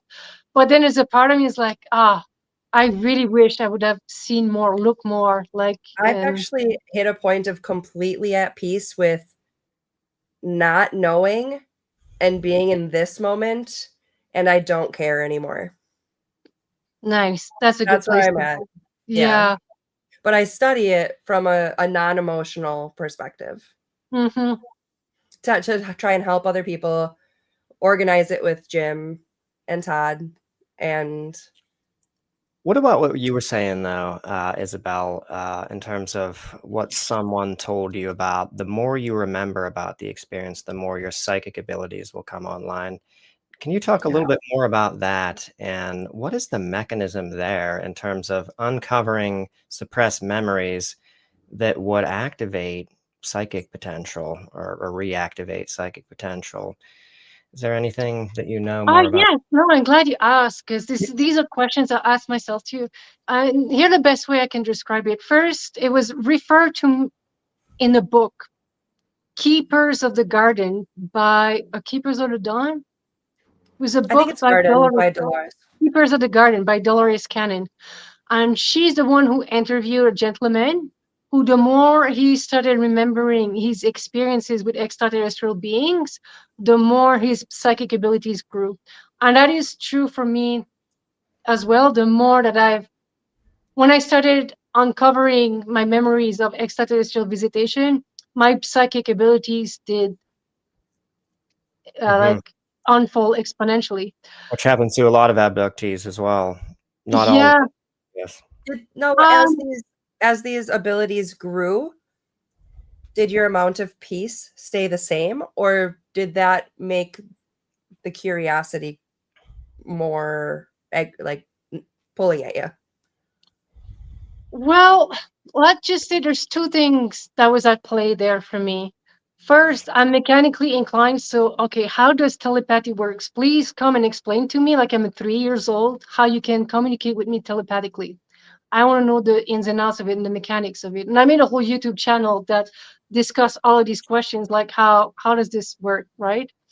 And the second part of it was, I'm sorry, oh, I lost my train of thought. I'm sorry, what was your question again? I'm sorry.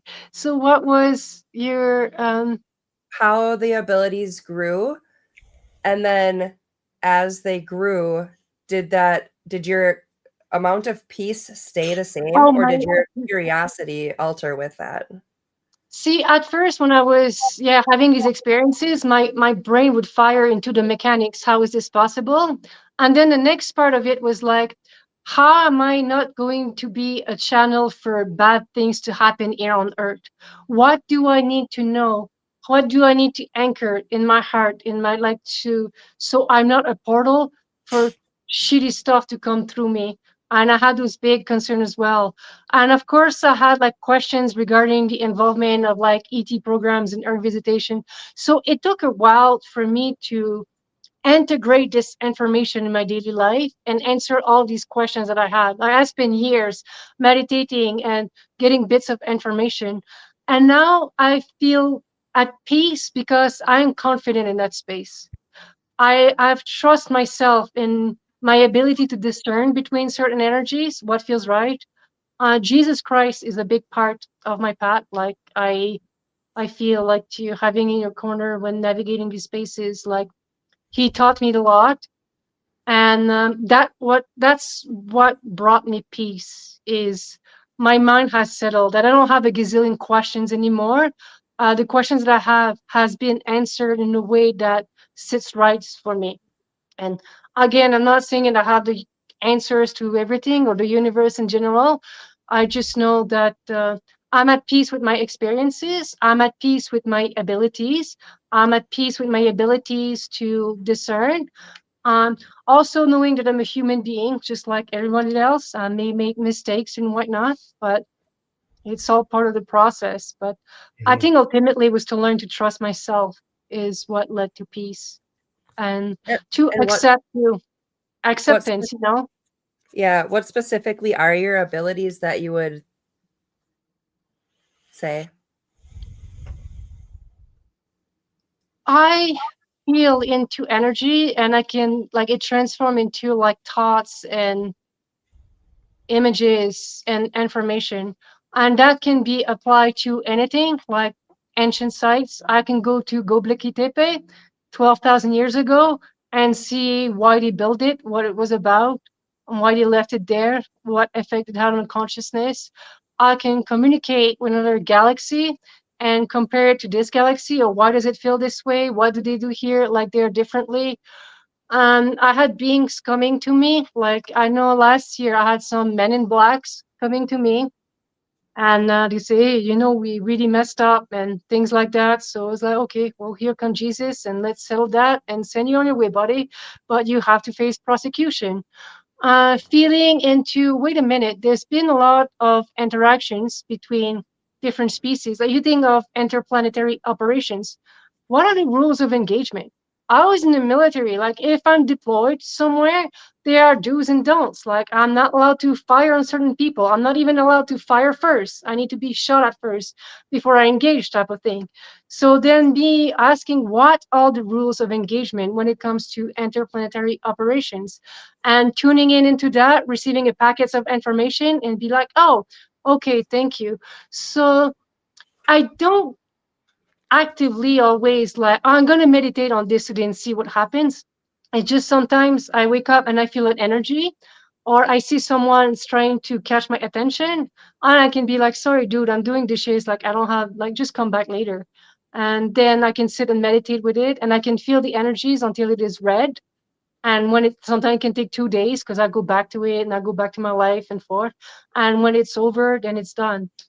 And that's about it. So I tend to get information about metaphysical stuff because that's what I'm intrigued in. Like, what's the whole mechanics of things, consciousness, different dimensions, and again, how do aliens manipulate in the astral planes? How do they manipulate physically and all of these stuff? Like, just I guess at the end of the day, we're just a bulk of questions we ask ourselves. And if we really take the time to tune in, we do get the answers, and mine comes through a very vivid landscape. And I like it.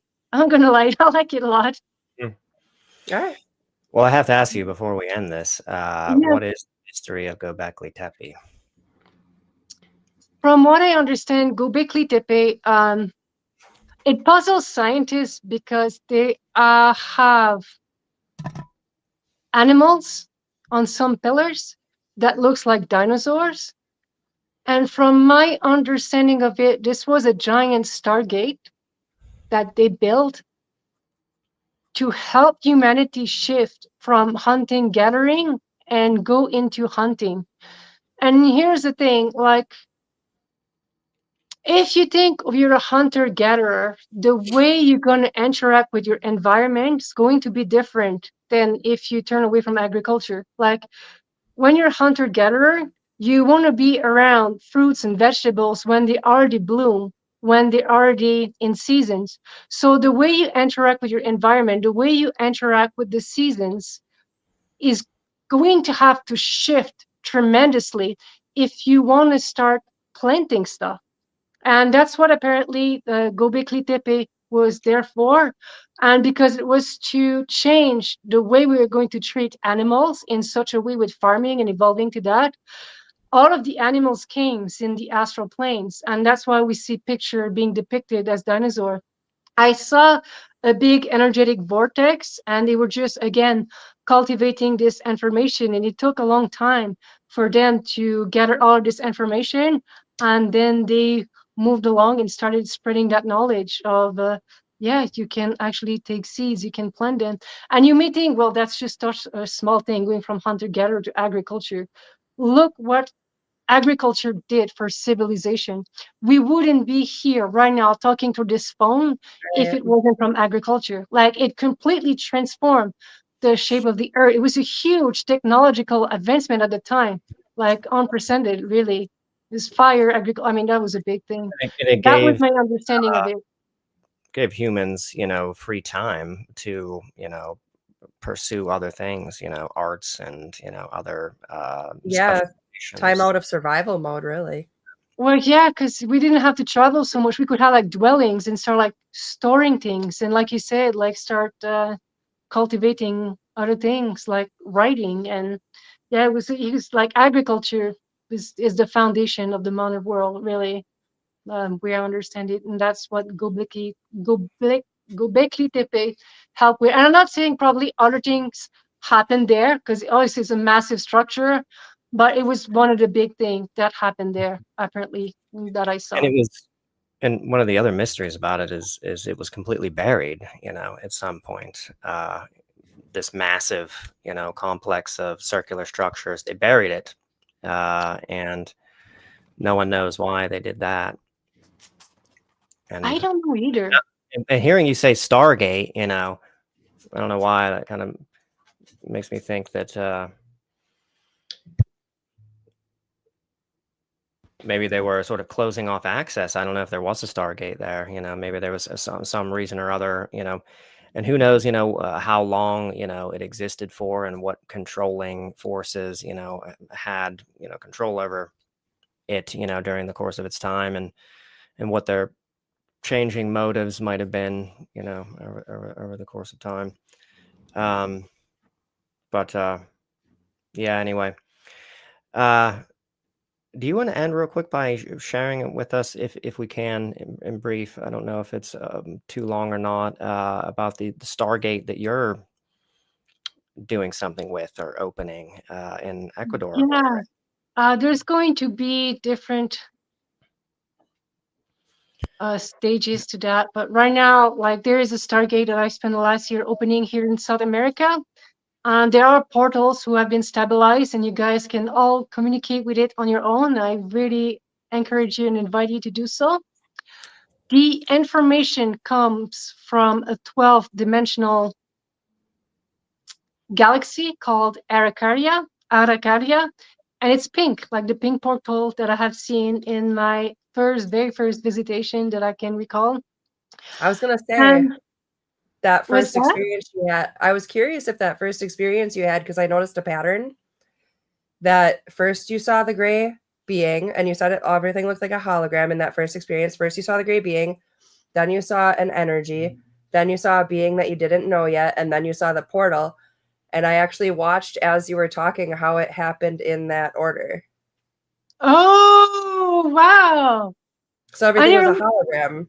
But first you had the great yeah. being, then you had the spiritual energies and the auras and the energy beings, and then you had the being that you didn't know what it was, and you said in your it wasn't formed yet. And then you had a pink portal, and now you're getting to the pink portal. Oh, thank you. That's so Yeah, cool. Yeah, yeah. that is so cool. I never looked at it this way. It was almost like a star map, like, Yeah, because I knew that being that you were like, this seems like holograms. I was like, well, clearly that's not just the 4 literal things that you saw. So I was waiting to see if there was a pattern that fit, and that's it. oh, thank you for this feedback. This is awesome. Yeah. So this Stargate, essentially, there's the Earth. It would take about like 10 minutes to explain. I'm not going to extrapolate, but if you think of the Earth's Kundalini, the Earth has a Kundalini. It goes from the center of the Earth and surface somewhere. And it changes. I think with the precession of the equinox is every 26,000 years. And every 13,000 years, the Earth's Kundalini travel into a different spot. And where the Earth's Kundalini is, it's very high potent Earth chi, and it really affects the consciousness of the being around, so of humans. So for the last 13,000 years, the Kundalini was out in the Himalayas, and that gave birth to Eastern philosophies, Buddhism, Taoism, Hinduism, meditation, chakra yoga, and all of these things. So now the Earth's Kundalini have traveled. I think it was in 2012 or something like that, and it traveled all the way down to Bolivia near Lake Titicaca. And this is why there's such an interest now, and people are flocking in Central and South America to experience plant medicine, because this is where the Earth's chi is more concentrated.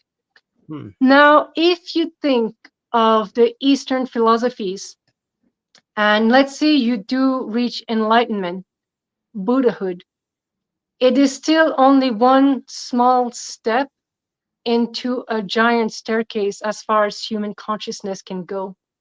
So, in a way where the philosophies, like the Eastern philosophies, helped us become aware of our energetic vessels, our chakra system, our auric field, electromagnetic field, and such, and becoming nobody, managing our shadows.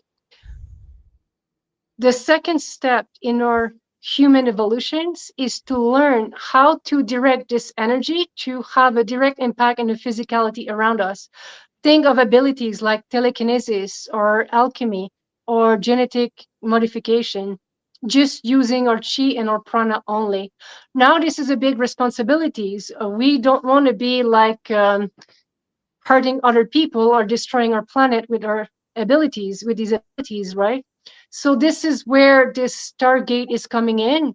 It's going to be open for the next 1,000 years, and it's to help humanity hone these skills so we can use these abilities to restore our home planet to the Garden of Eden she once was.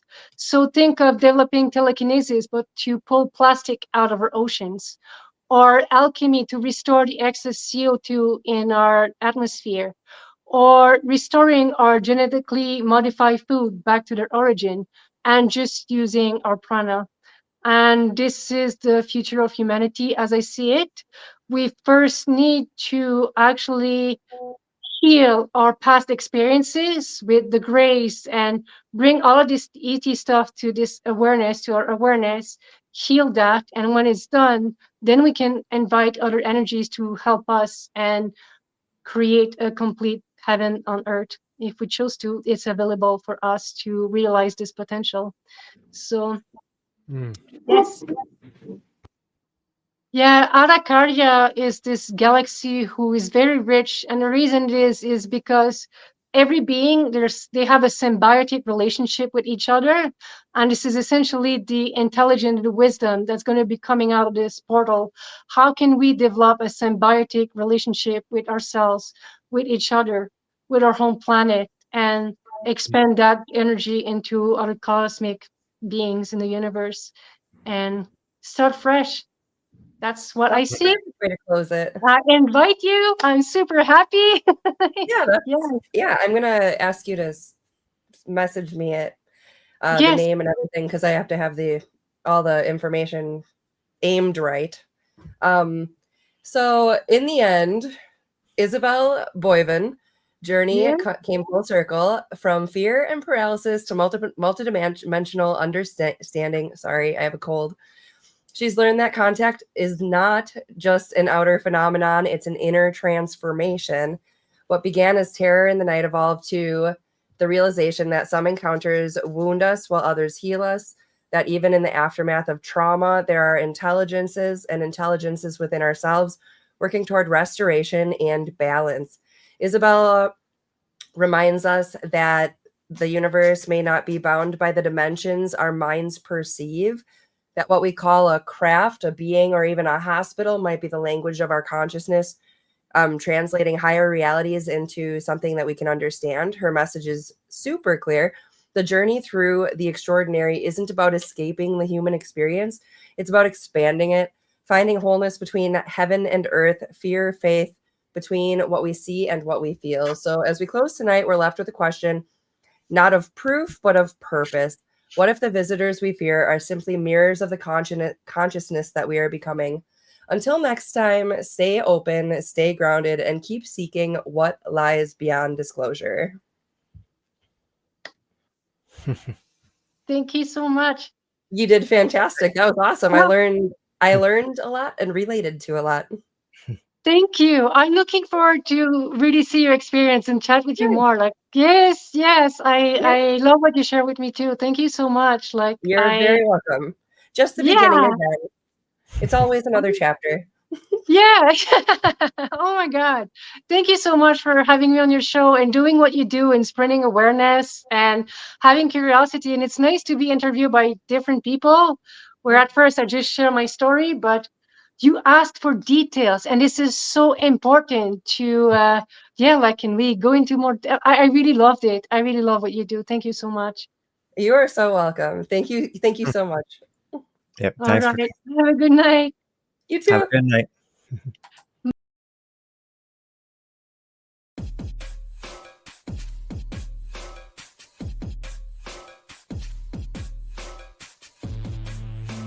Thank you for tuning in with us tonight. We hope you enjoyed this episode. Please be sure to like, subscribe, and follow to receive notifications when new content is made available. A Paranomaly Beyond Disclosure is looking to talk with ufologists, researchers, investigators, contactees, abductees, channelers, and more for upcoming shows. Or if you have stories, photos, videos, questions, suggestions, or comments, please contact us through Messenger or email us at paranomalypodcast@gmail.com. And you can also visit us at paranomalypodcast.com for more content and information, including all our social links. I thank you again for watching or listening, and we hope to see you on the next episode of Paranomaly Beyond Disclosure.